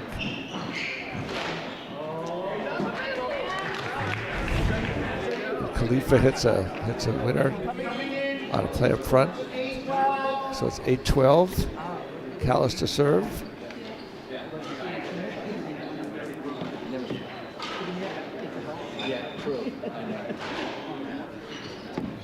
Philadelphia by Callis, by Bamber. But Callis got it.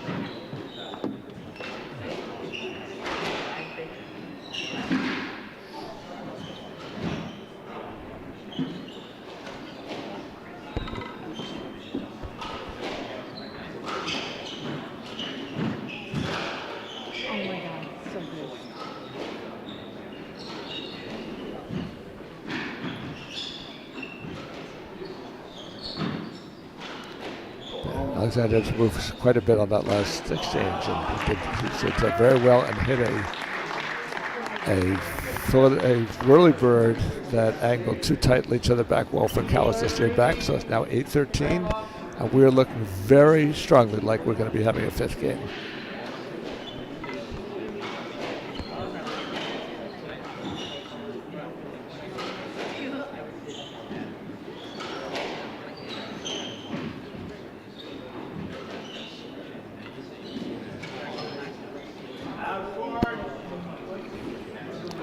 Alexander just hit the ball out of court, so it's now 13-9.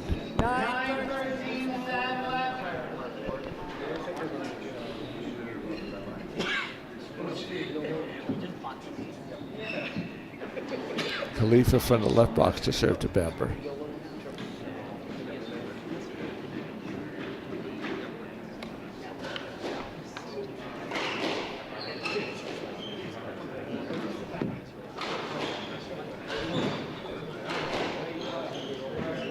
Let on a play down the middle. Khalifa still from the left box.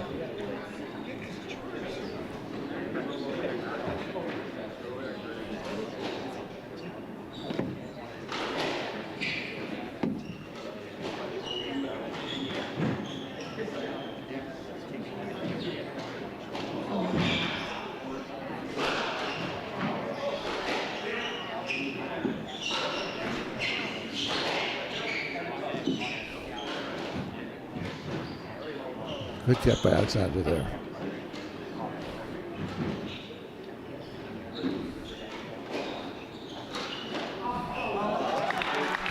Callis hit a really good overhead volley. It's that front left leg. This one he had to extend way over his head, much more so than the ones he's hit earlier. So he's drawn his team to 10-13 now. The first serve hit the ceiling, which is very rare that we've had a faulted first serve. Second serve now from Khalifa.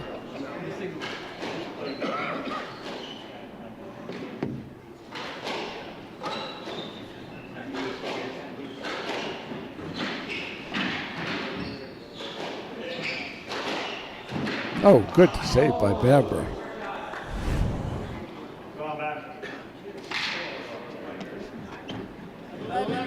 But it hit the top of the tin.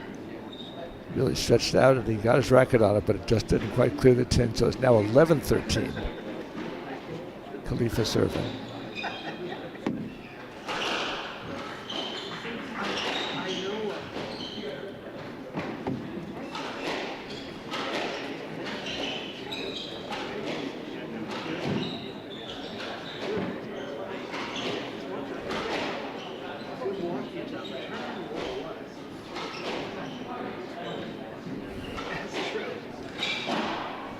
Oh, Callis just tinned one. Yeah, that one hurt. So it's now 14-11. That was it's a big swing point. It looked like he had a winner if that ball had stayed up. Bamber serving from the left box to tie this match at 2 games apiece.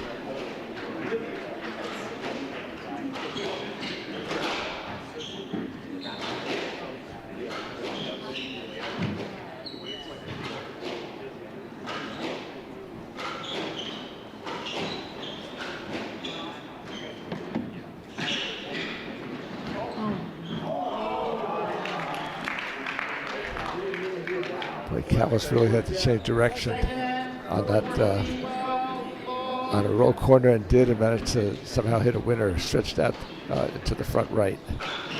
So it's 14-12 now. Big point here, obviously.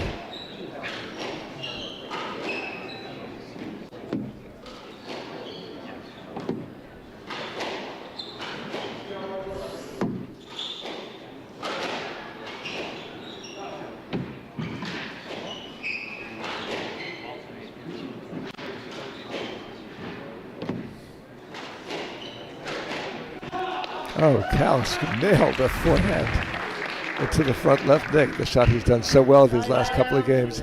He is serving at 13-14. And maybe we won't have a 5th game. Callis and Khalifa are 2 points from this from winning this match. They've won a number of close games at the end of matches in this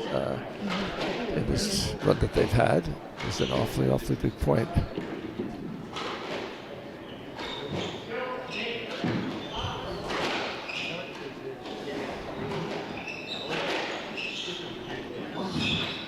Great get by Khalifa. Good get by Alexander, so he must be fine. That was a really terrific recovery. Big point here, long point. It's ending with a let on a loose ball down the middle that Callis couldn't swing at. So it's still 13-14 now.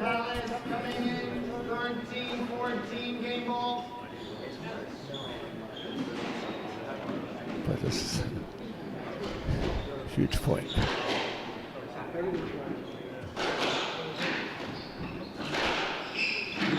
Good get by Bamber. Wow. So exchange of drop shots at the front, and Alexander barely got his racket on it and hit a roll corner winner after Khalifa hit a good backhand straight drop that could have been a winner itself. So Alexander and Bamber win the 4th game. They had a big lead and almost got caught, but they hang on and win it 15-13 in spite of an early game injury that appeared to Alexander. And we're going to a 5th game, and we'll be back in a few minutes for it.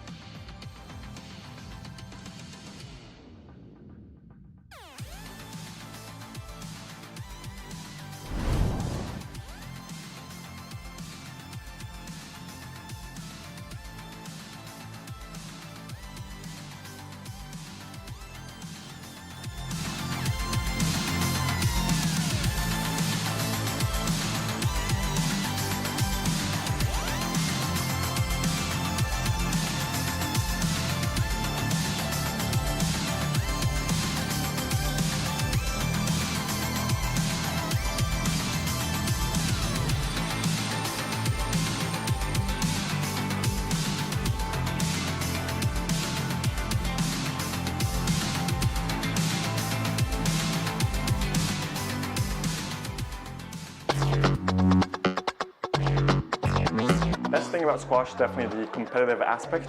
Even though there's no physical contact, at times it does feel like you're almost like boxing with your opponent, but it's all mental. The combination of the competitive side of things and the social side. The people. It's really fun to go to tournaments and hang out with all my friends. Best thing about squash is getting to stay fit and play an enjoyable game and meet new friends on the tour. The best thing is the accountability that it gives you because you have to be consistently training or else you're not going to play very well. Traveling. You get to go to places you wouldn't go otherwise and get to meet new people. The best thing about squash, I think, is the feeling of accomplishment when you just played the best game, hit every shot how you wanted to play it, and you've worked well with your partner. The best part about squash is that it's super therapeutic.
Okay, we are now ready for the fifth game.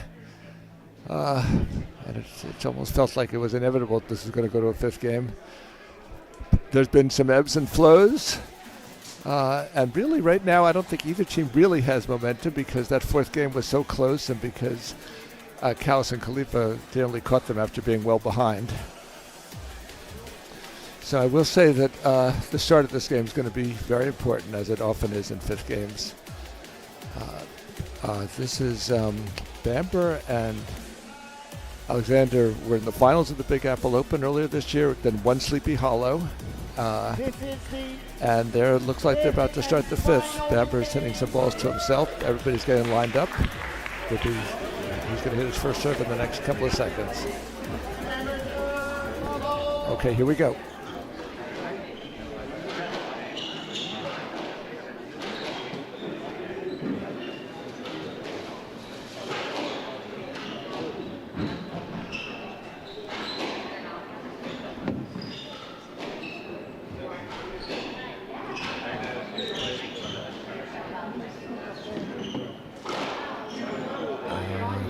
Callis tried a whirly bird from deep in the back part of the court. Was not able to get it to the front wall. He didn't quite have the right angle to get it to the right wall in a way that would get it to the front. So it's 1-love Alexander and Bamber.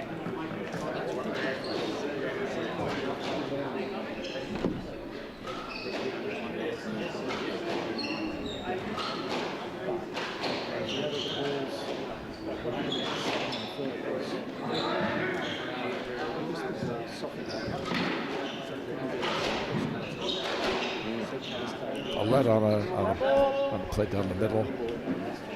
So 1-love Bamber from the right wall, serving to Khalifa.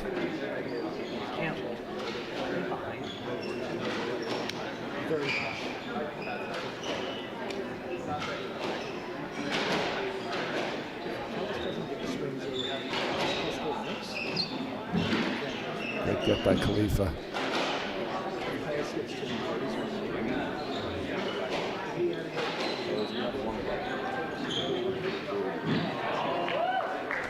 So Callis got up for a drop shot and hit a little tight little reverse corner. It looked like it was going to be a cross drop, and Bamber had that, but instead he steered it into the right wall and came across the court in sort of no man's land. No play for Alexander or Bamber, so it's now 1-all. Callis serving.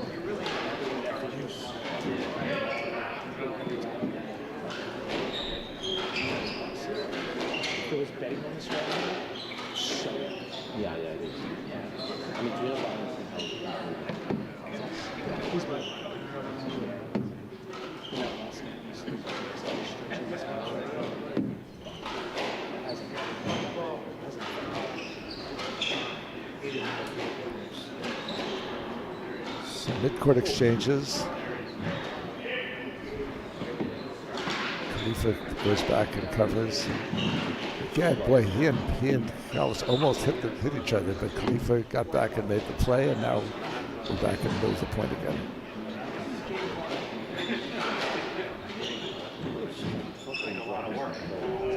Callis, Alexander hit a cross-court drop. Callis got it and re-cross-court dropped it for a winner. So they're up 2-1 right now. He's been lobbing out of there for the most part, and I think Alexander's expecting that. And when Callis instead counter dropped a cross-court drop, there was no play for Alexander.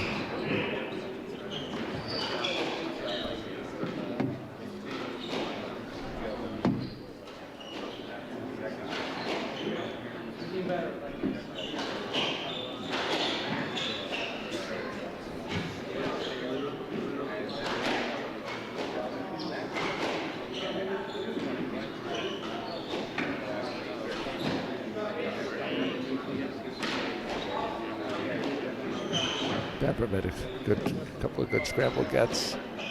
Point still going on. Every point this game so far has been more than 20 hits.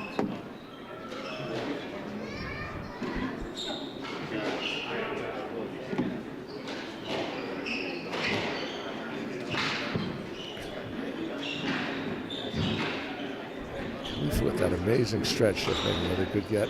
Keep a point going.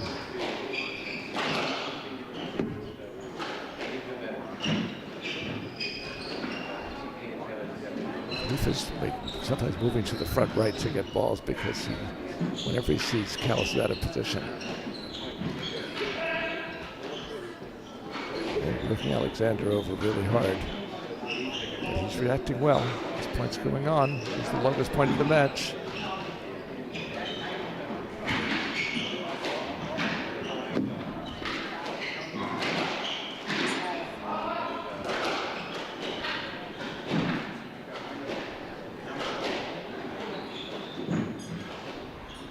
Far the longest point of the match.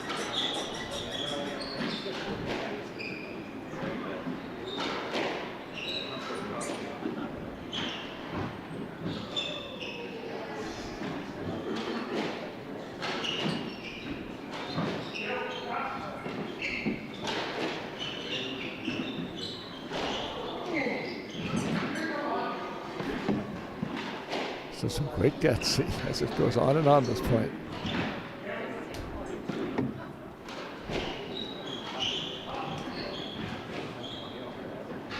Checkpoint for sure. Still going.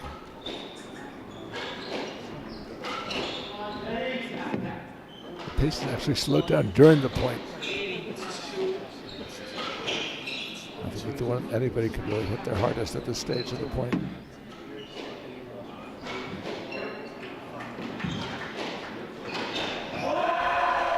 Oh boy, it finally ended when Bamber jumped up and spiked a forehand volley into the front left net and yelled at his partner in encouragement. They're all kind of walking around a little bit and getting their breath back. That point was a very, very long point. They're all taking their time lining up for the next point. But now Khalifa's, not yet. Everybody's breathing really hard.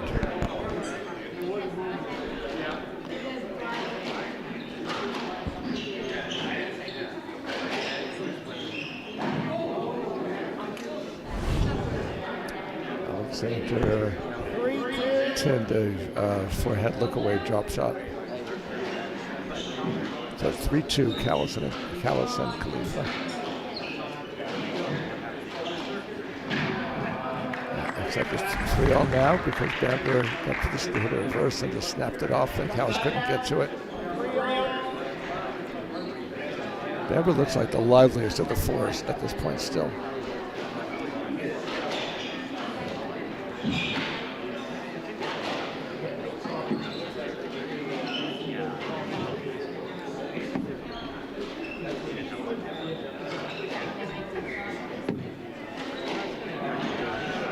Callis hit a nice tight shallow winner. The Bamber couldn't quite get down to. So it's 3-4. Alexander serving to Khalifa.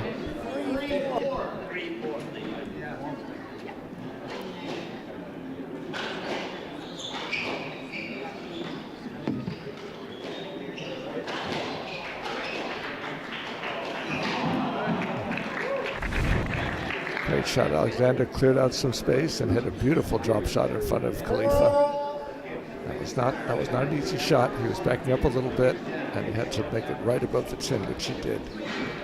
4-all.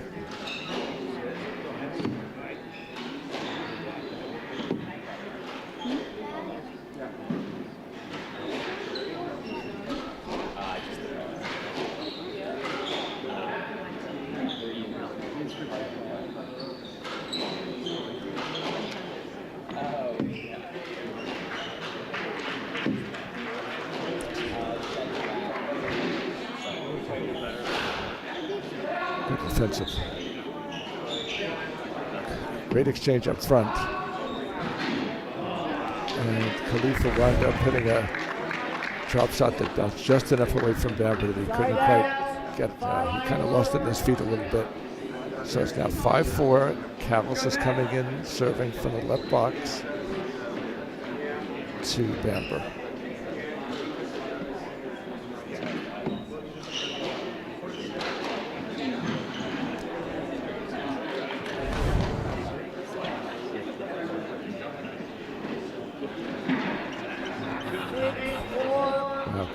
Just hit a winner in front of Alexander. It's the first time either team's led by more than 1 point. It's 6-4 in the third and the fifth. First time in this fifth game.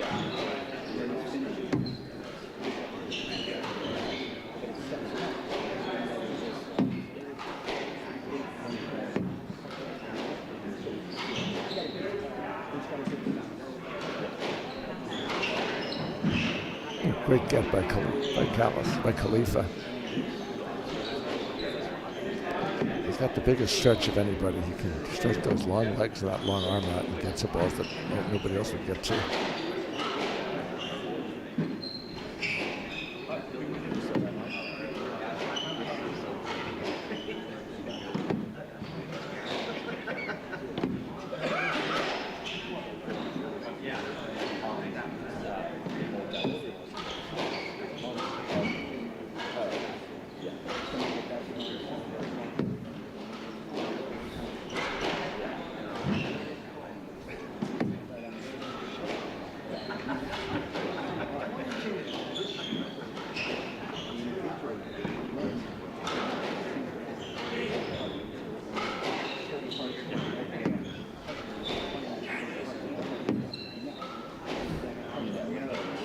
There's a long exchange.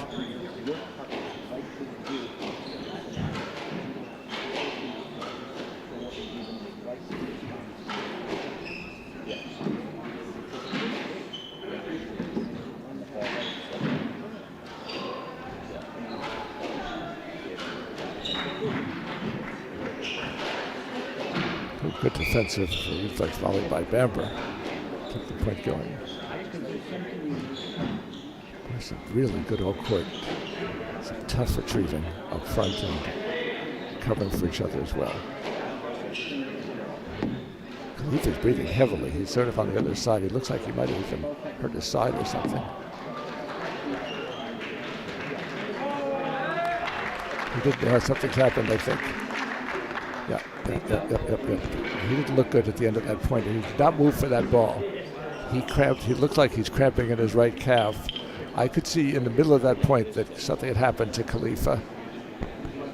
It's his right leg, and it looks like it's either his right calf or a little bit lower. But he is really limping right now. He may need some water or maybe dehydrated. He just sat down at the back of the court. As you can see in the middle of that point, which is a long all-court point, and another point he said something had happened to him. And right now he's holding really close to the Achilles on his right leg. He's unlacing his sneakers on that right leg. He just got up, which is good, and he's kind of flexing his lower leg. At that point he made a move and something happened to him. I could see that was true the last probably 5 exchanges at that point, and the point ended on a shot that he did not move for. So right now nobody's on the court. We'll be back to you in a minute as soon as everybody returns. Right now we're stepping out just for a second.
Okay, this match has been defaulted.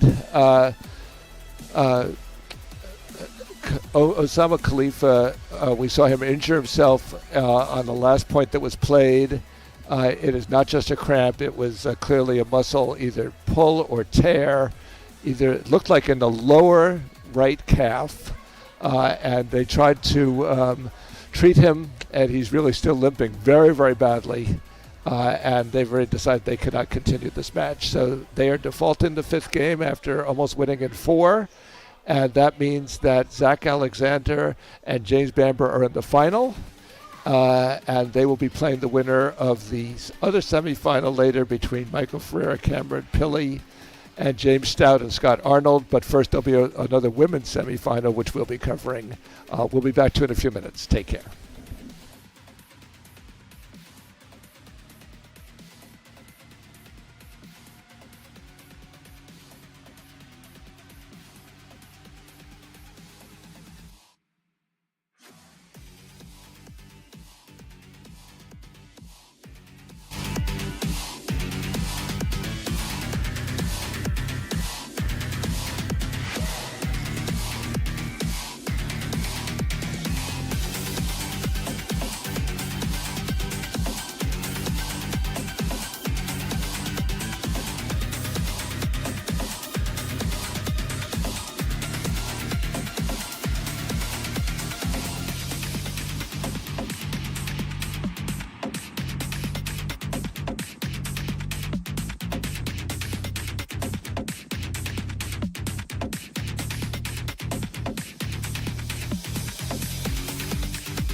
thing about squash, definitely the competitive aspect. Even though there's no physical contact, at times it does feel like you're almost like boxing with your opponent, but it's all mental. The combination of the competitive side of things and the social side. The people. It's really fun to go to tournaments and hang out with all my friends. Best thing about squash is getting to stay fit and play an enjoyable game and meet new friends on the tour. The best thing is the accountability that it gives you because you have to be consistently training or else you're not going to play very well. Traveling. You get to go to places you wouldn't go otherwise and get to meet new people. The best thing about squash, I think, is the feeling of accomplishment when you just played the best game, hit every shot how you wanted to play it, and you've worked well with your partner. The best part about squash is that it's super therapeutic.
first game bubble.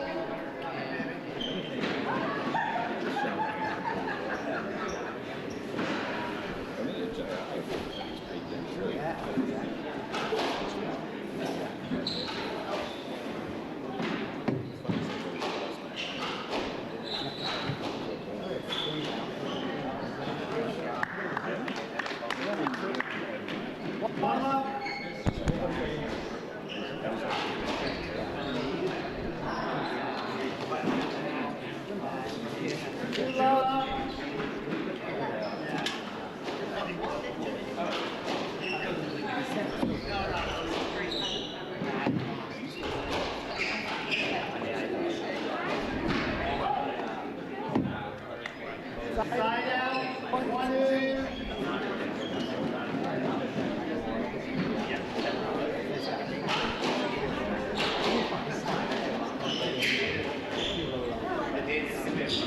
We won it actually, we lost.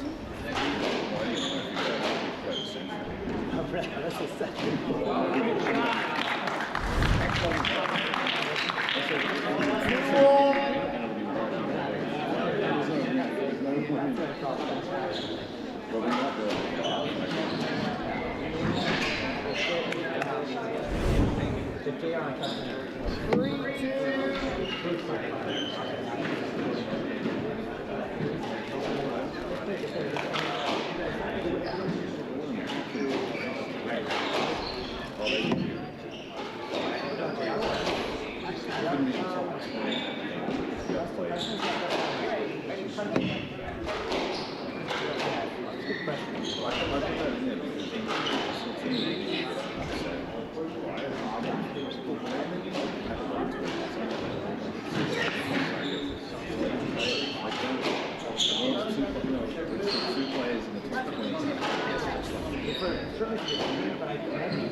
Second end from the right, 4-3.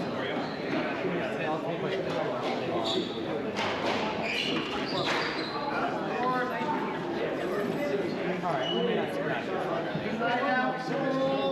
What's that?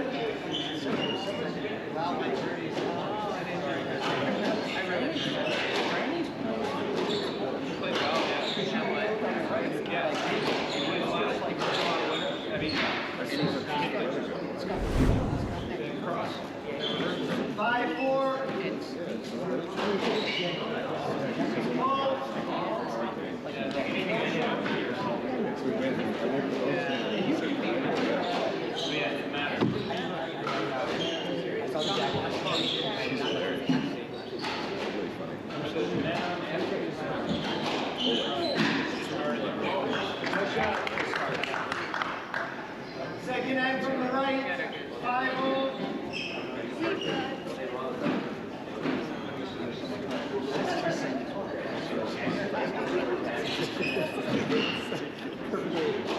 Super perfect.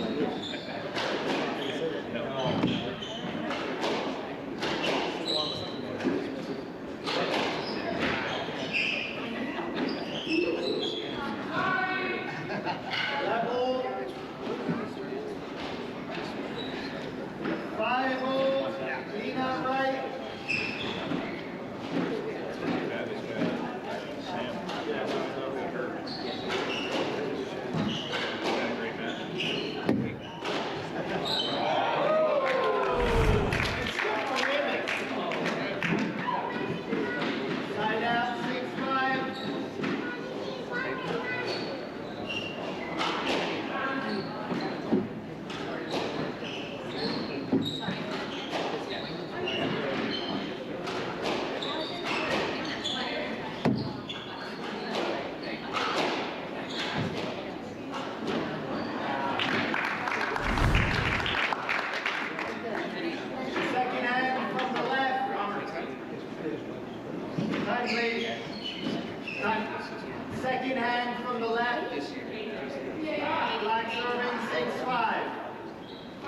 6-all, 6-all.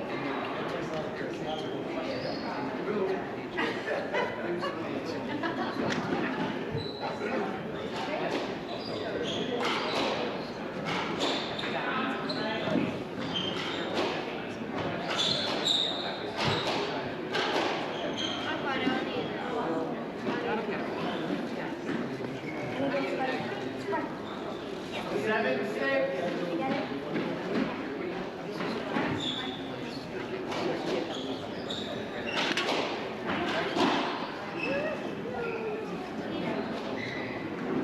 Side out, settle.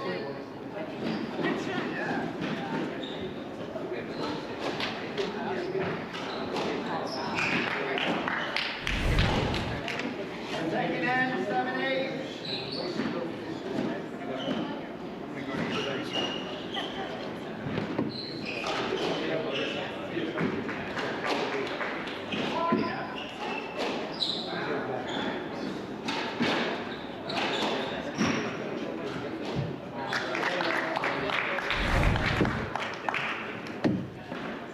Hazel.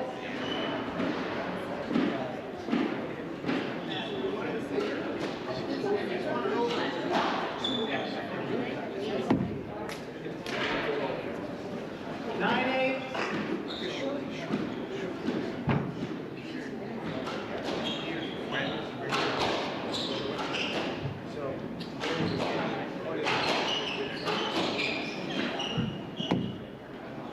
Level.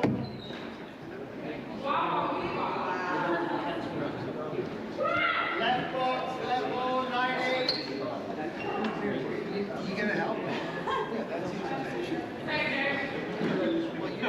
Yeah, take that. Take yours.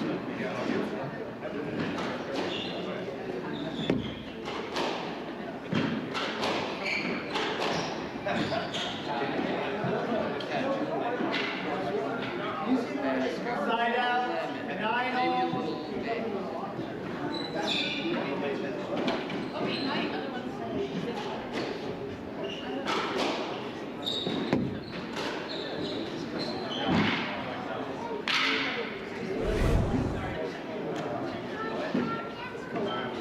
Ten, nine.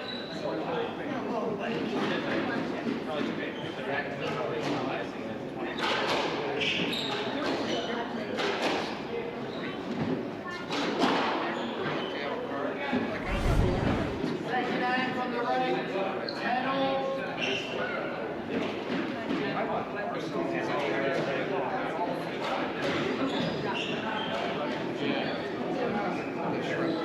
Side out, 11, 10. Dad, what you should do?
Second end, 13-12.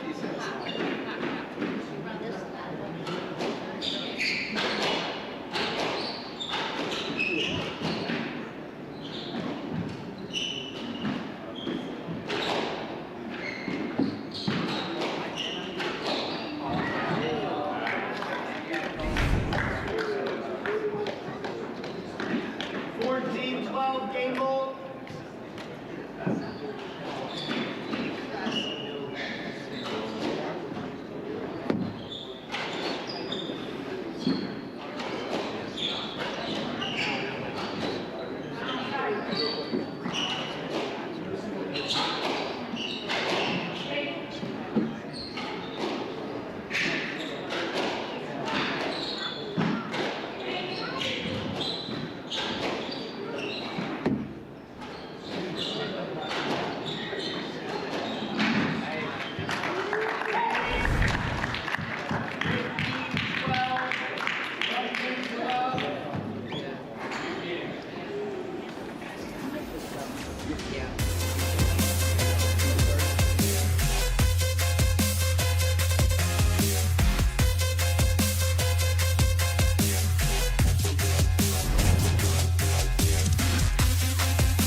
Right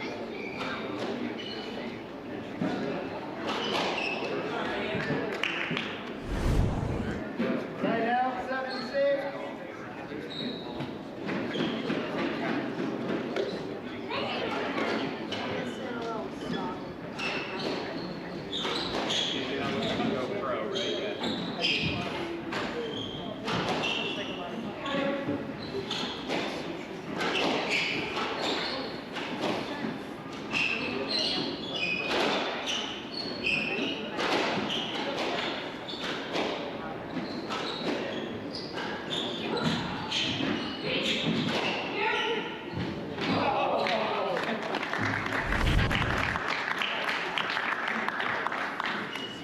Second hand left, 87-all.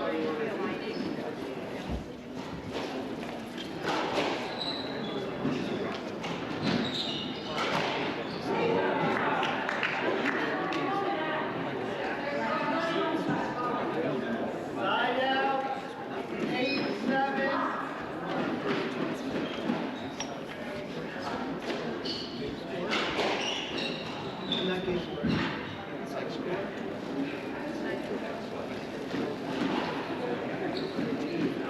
Nine, 7.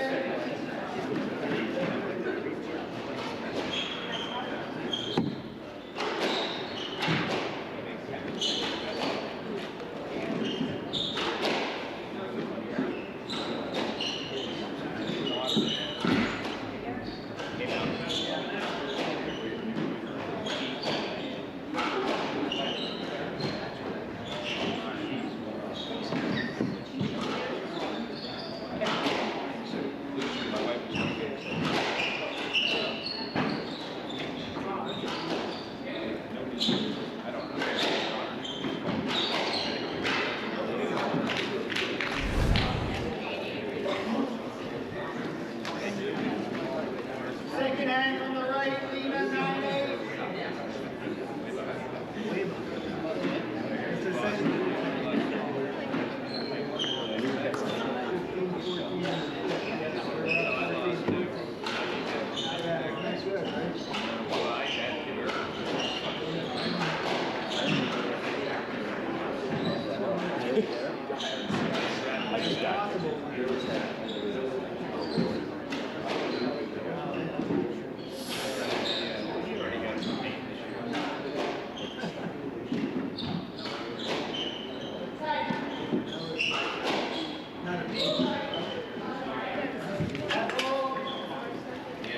Nina, right, 9-8.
Side out, up.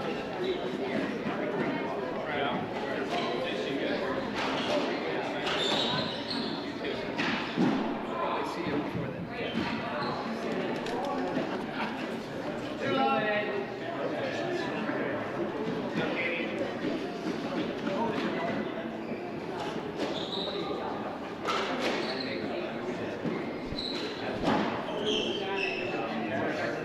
Second end, 2-1.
Side down, 2-6.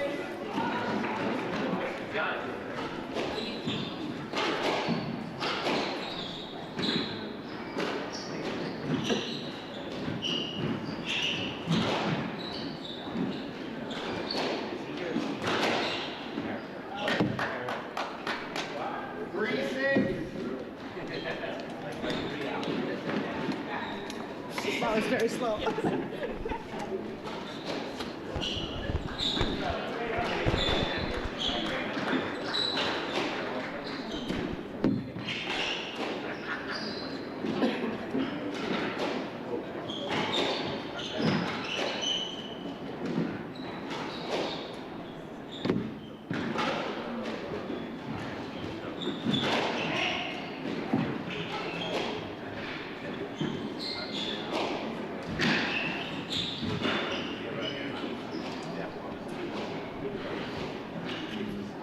Second hand, 3-7 from the left.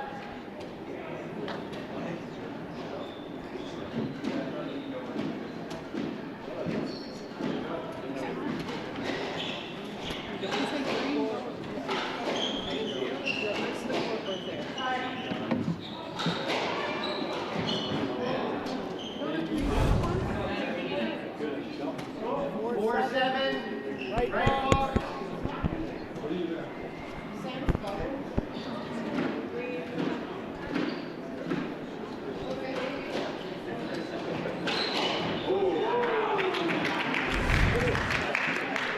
Side out, 8-4.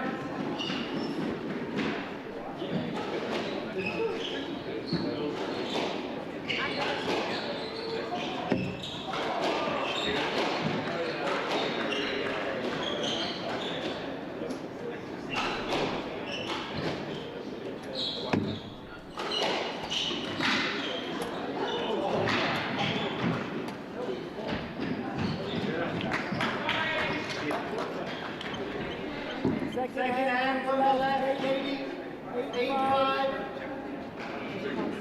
Katie left. Left.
best thing about squash is definitely the competitive aspect.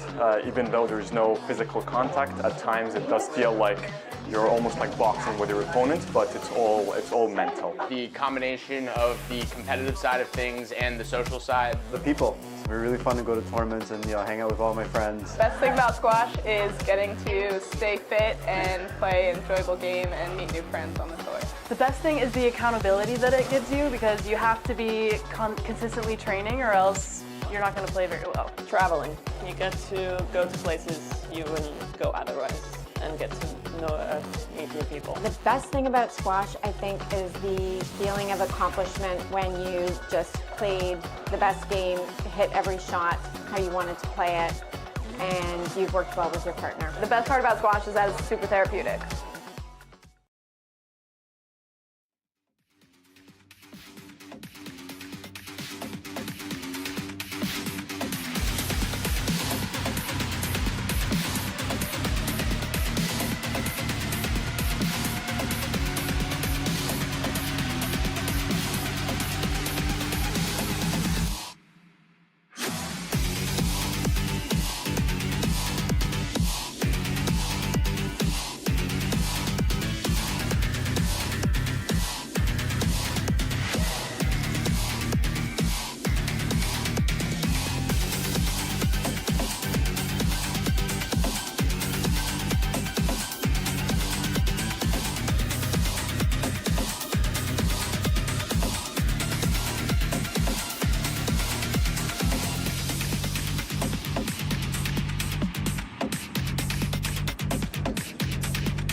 Right box, Susie, 4-7.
12-9.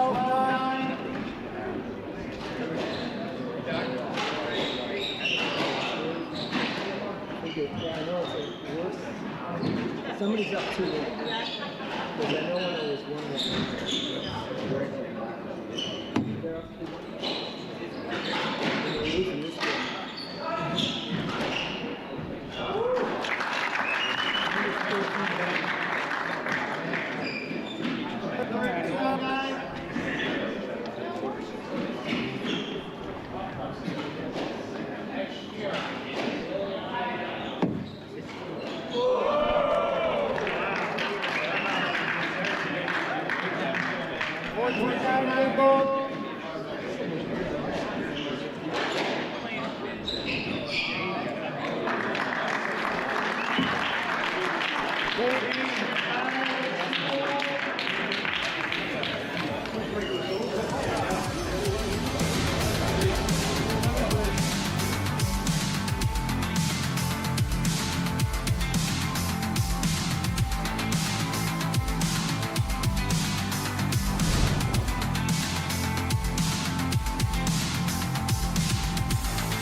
Yeah, correct.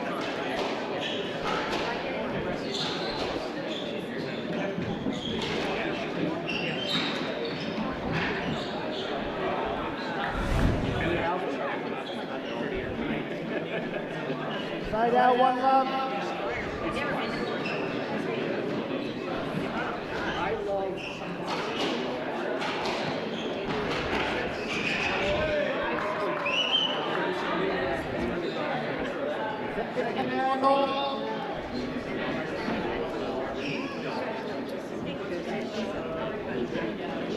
Great job. Good playing. You're playing.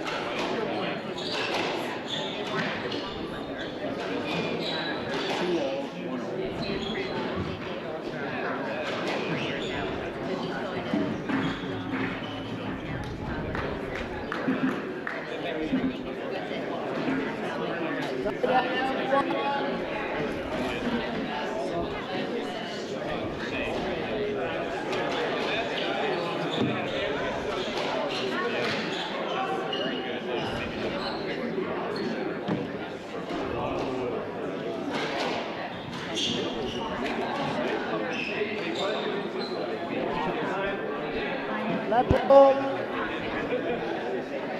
2-1.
Side out, 6-3.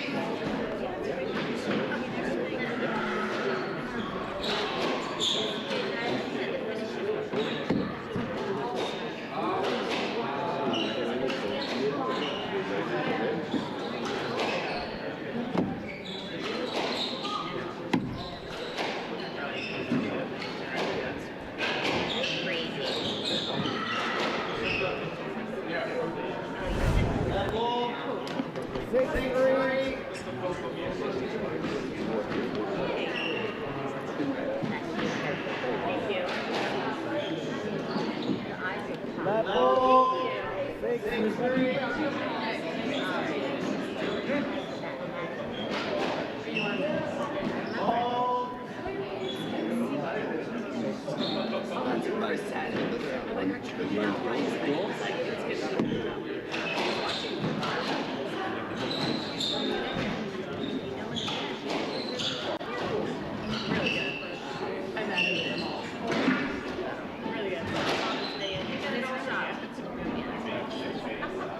Seven, 3.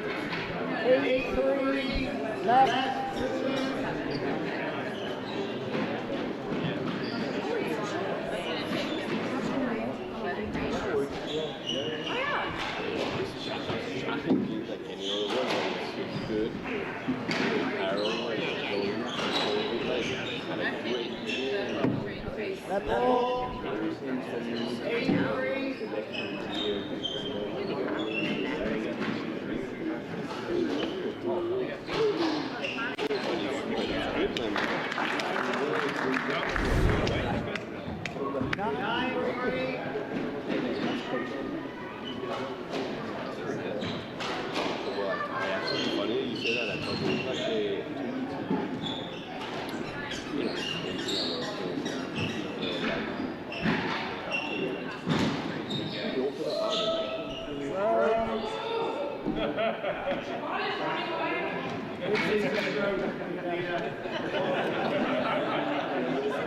Last ball, Lena got 9-4.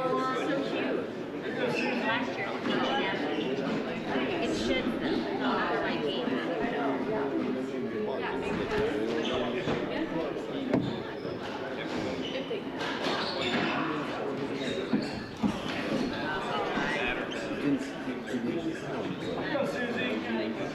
10-4.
Best thing about squash is definitely the competitive aspect.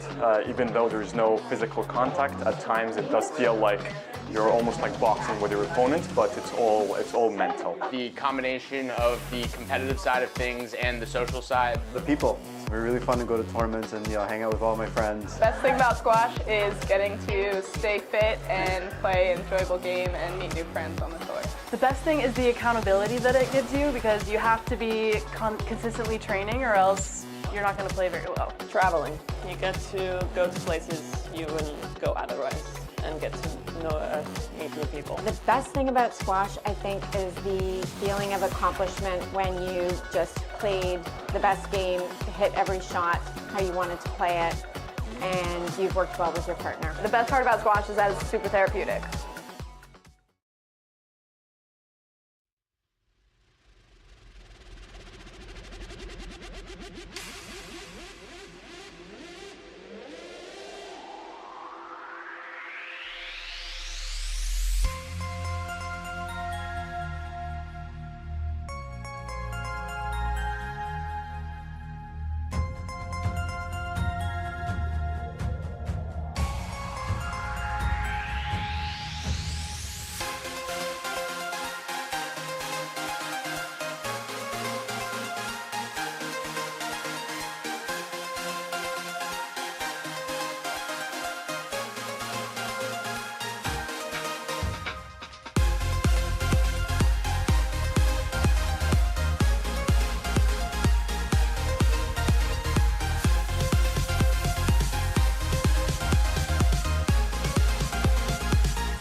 played well.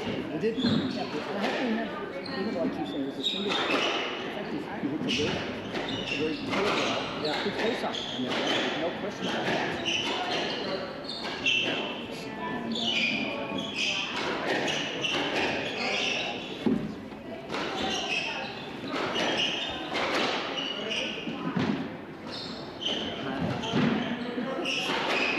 This makes my day, regardless of how I do.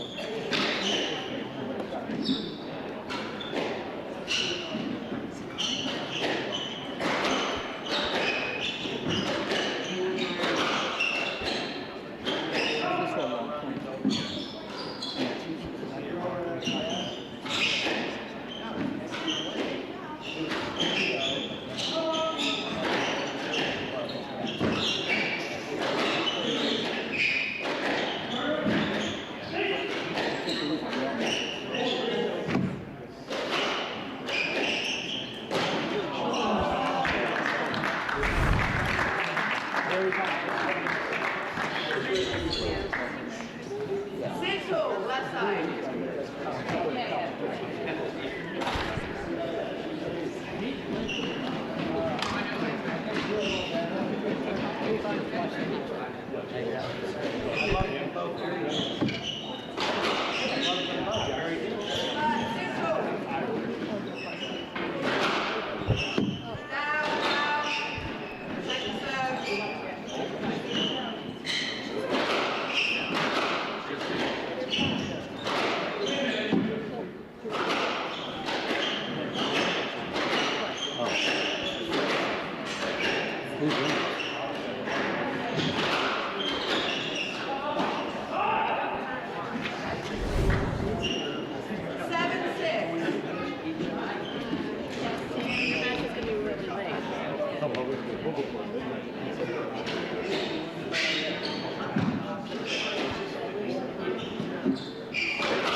Best thing about squash is definitely the competitive aspect.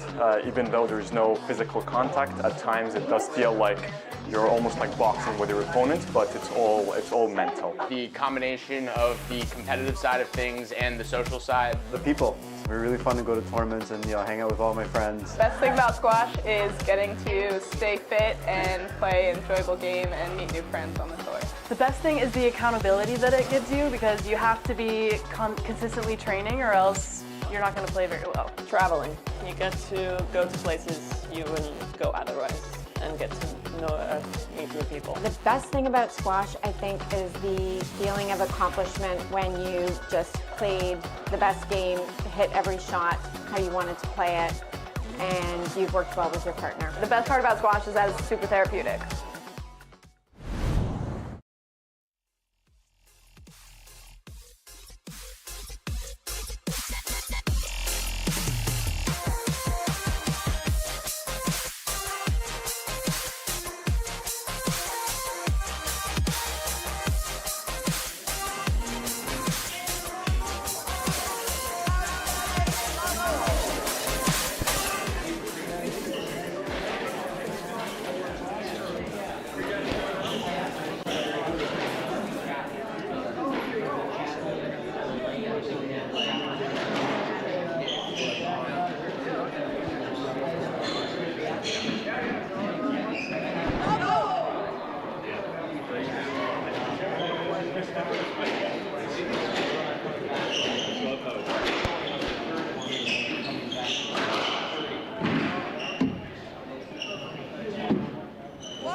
had a good.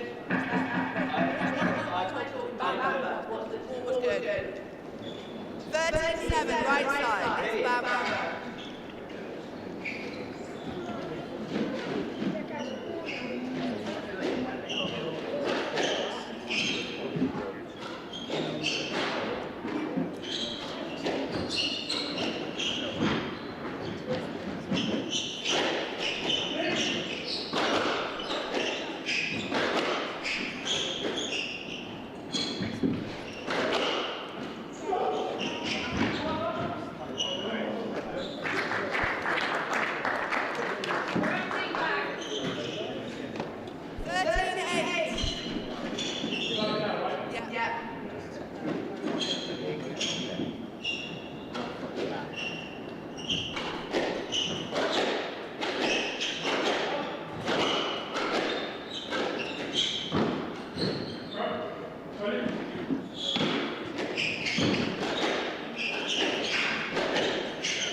Yes, left. 13-8, left side.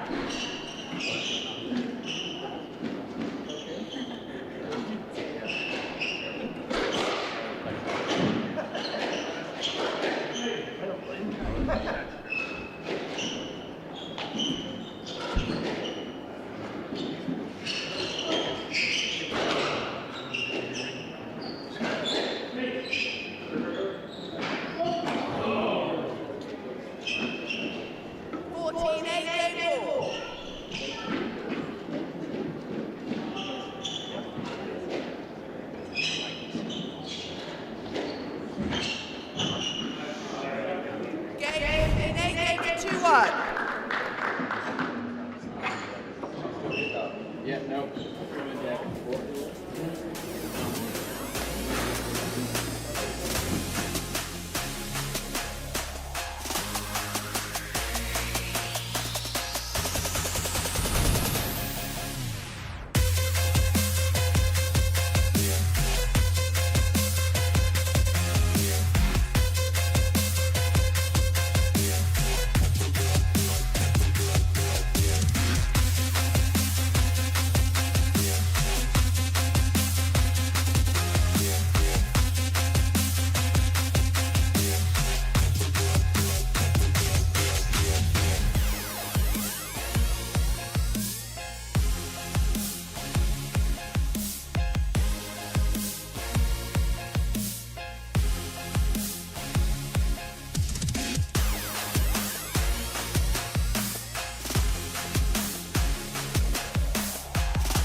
Left side.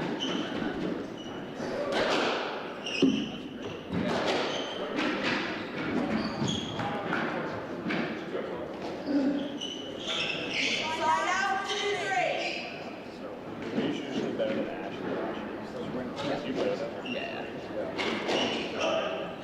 It depends. You should be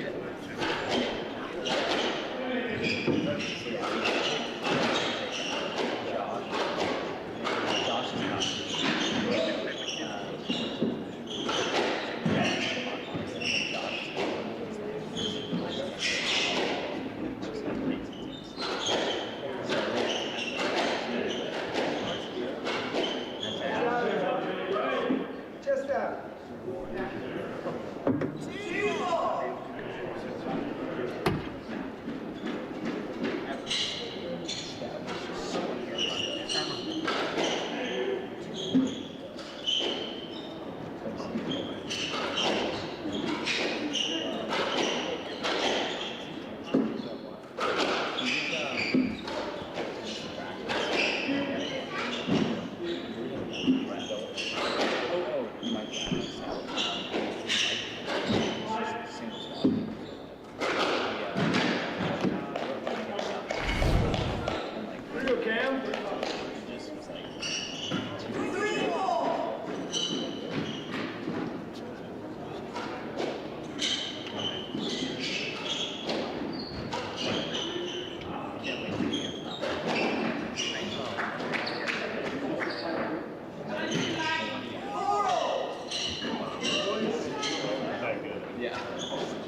Left side.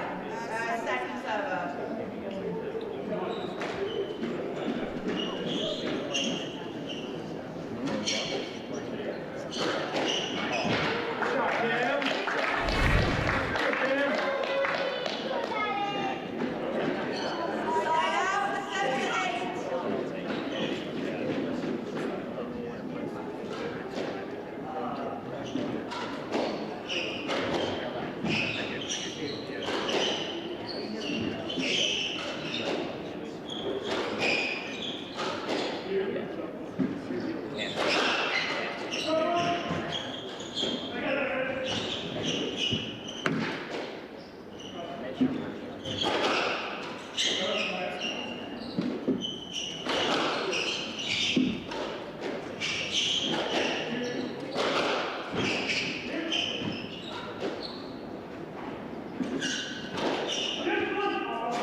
Come on, Mikey.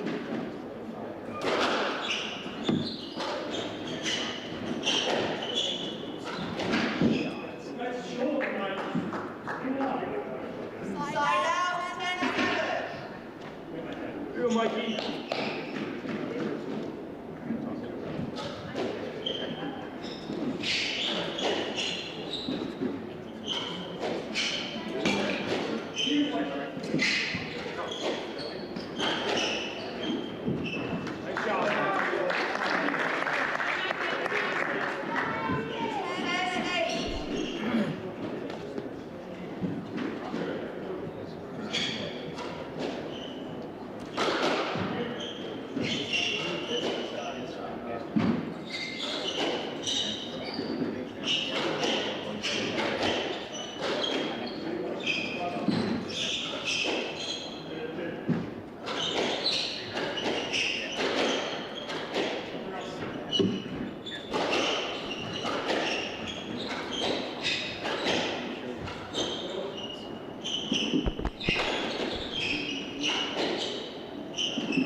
looked like it was on Scott. No lap.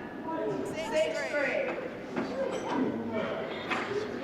I said no lap, so said no lap. I hit that hole. I can beat that. Into cab, you want it looking dead on. Left, no lap. 6-3. Come on, Mike. Come on. Come on, Cam.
Mike didn't touch it, right?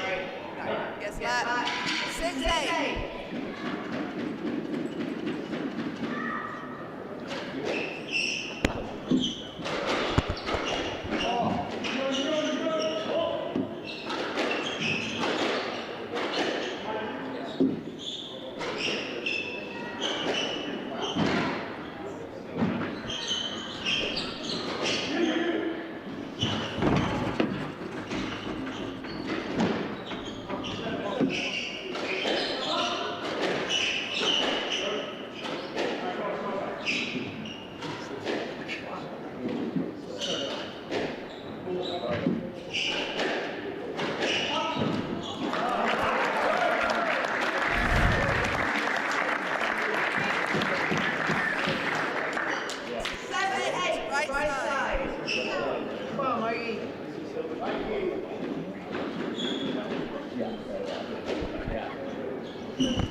Side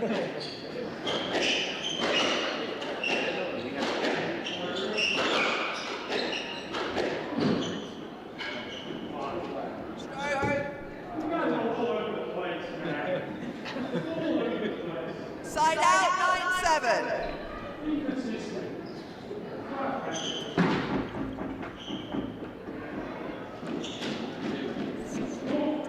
9-7.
seeing that one.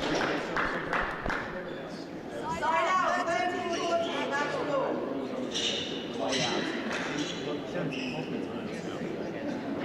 Here we go, Cam. Go, Cam.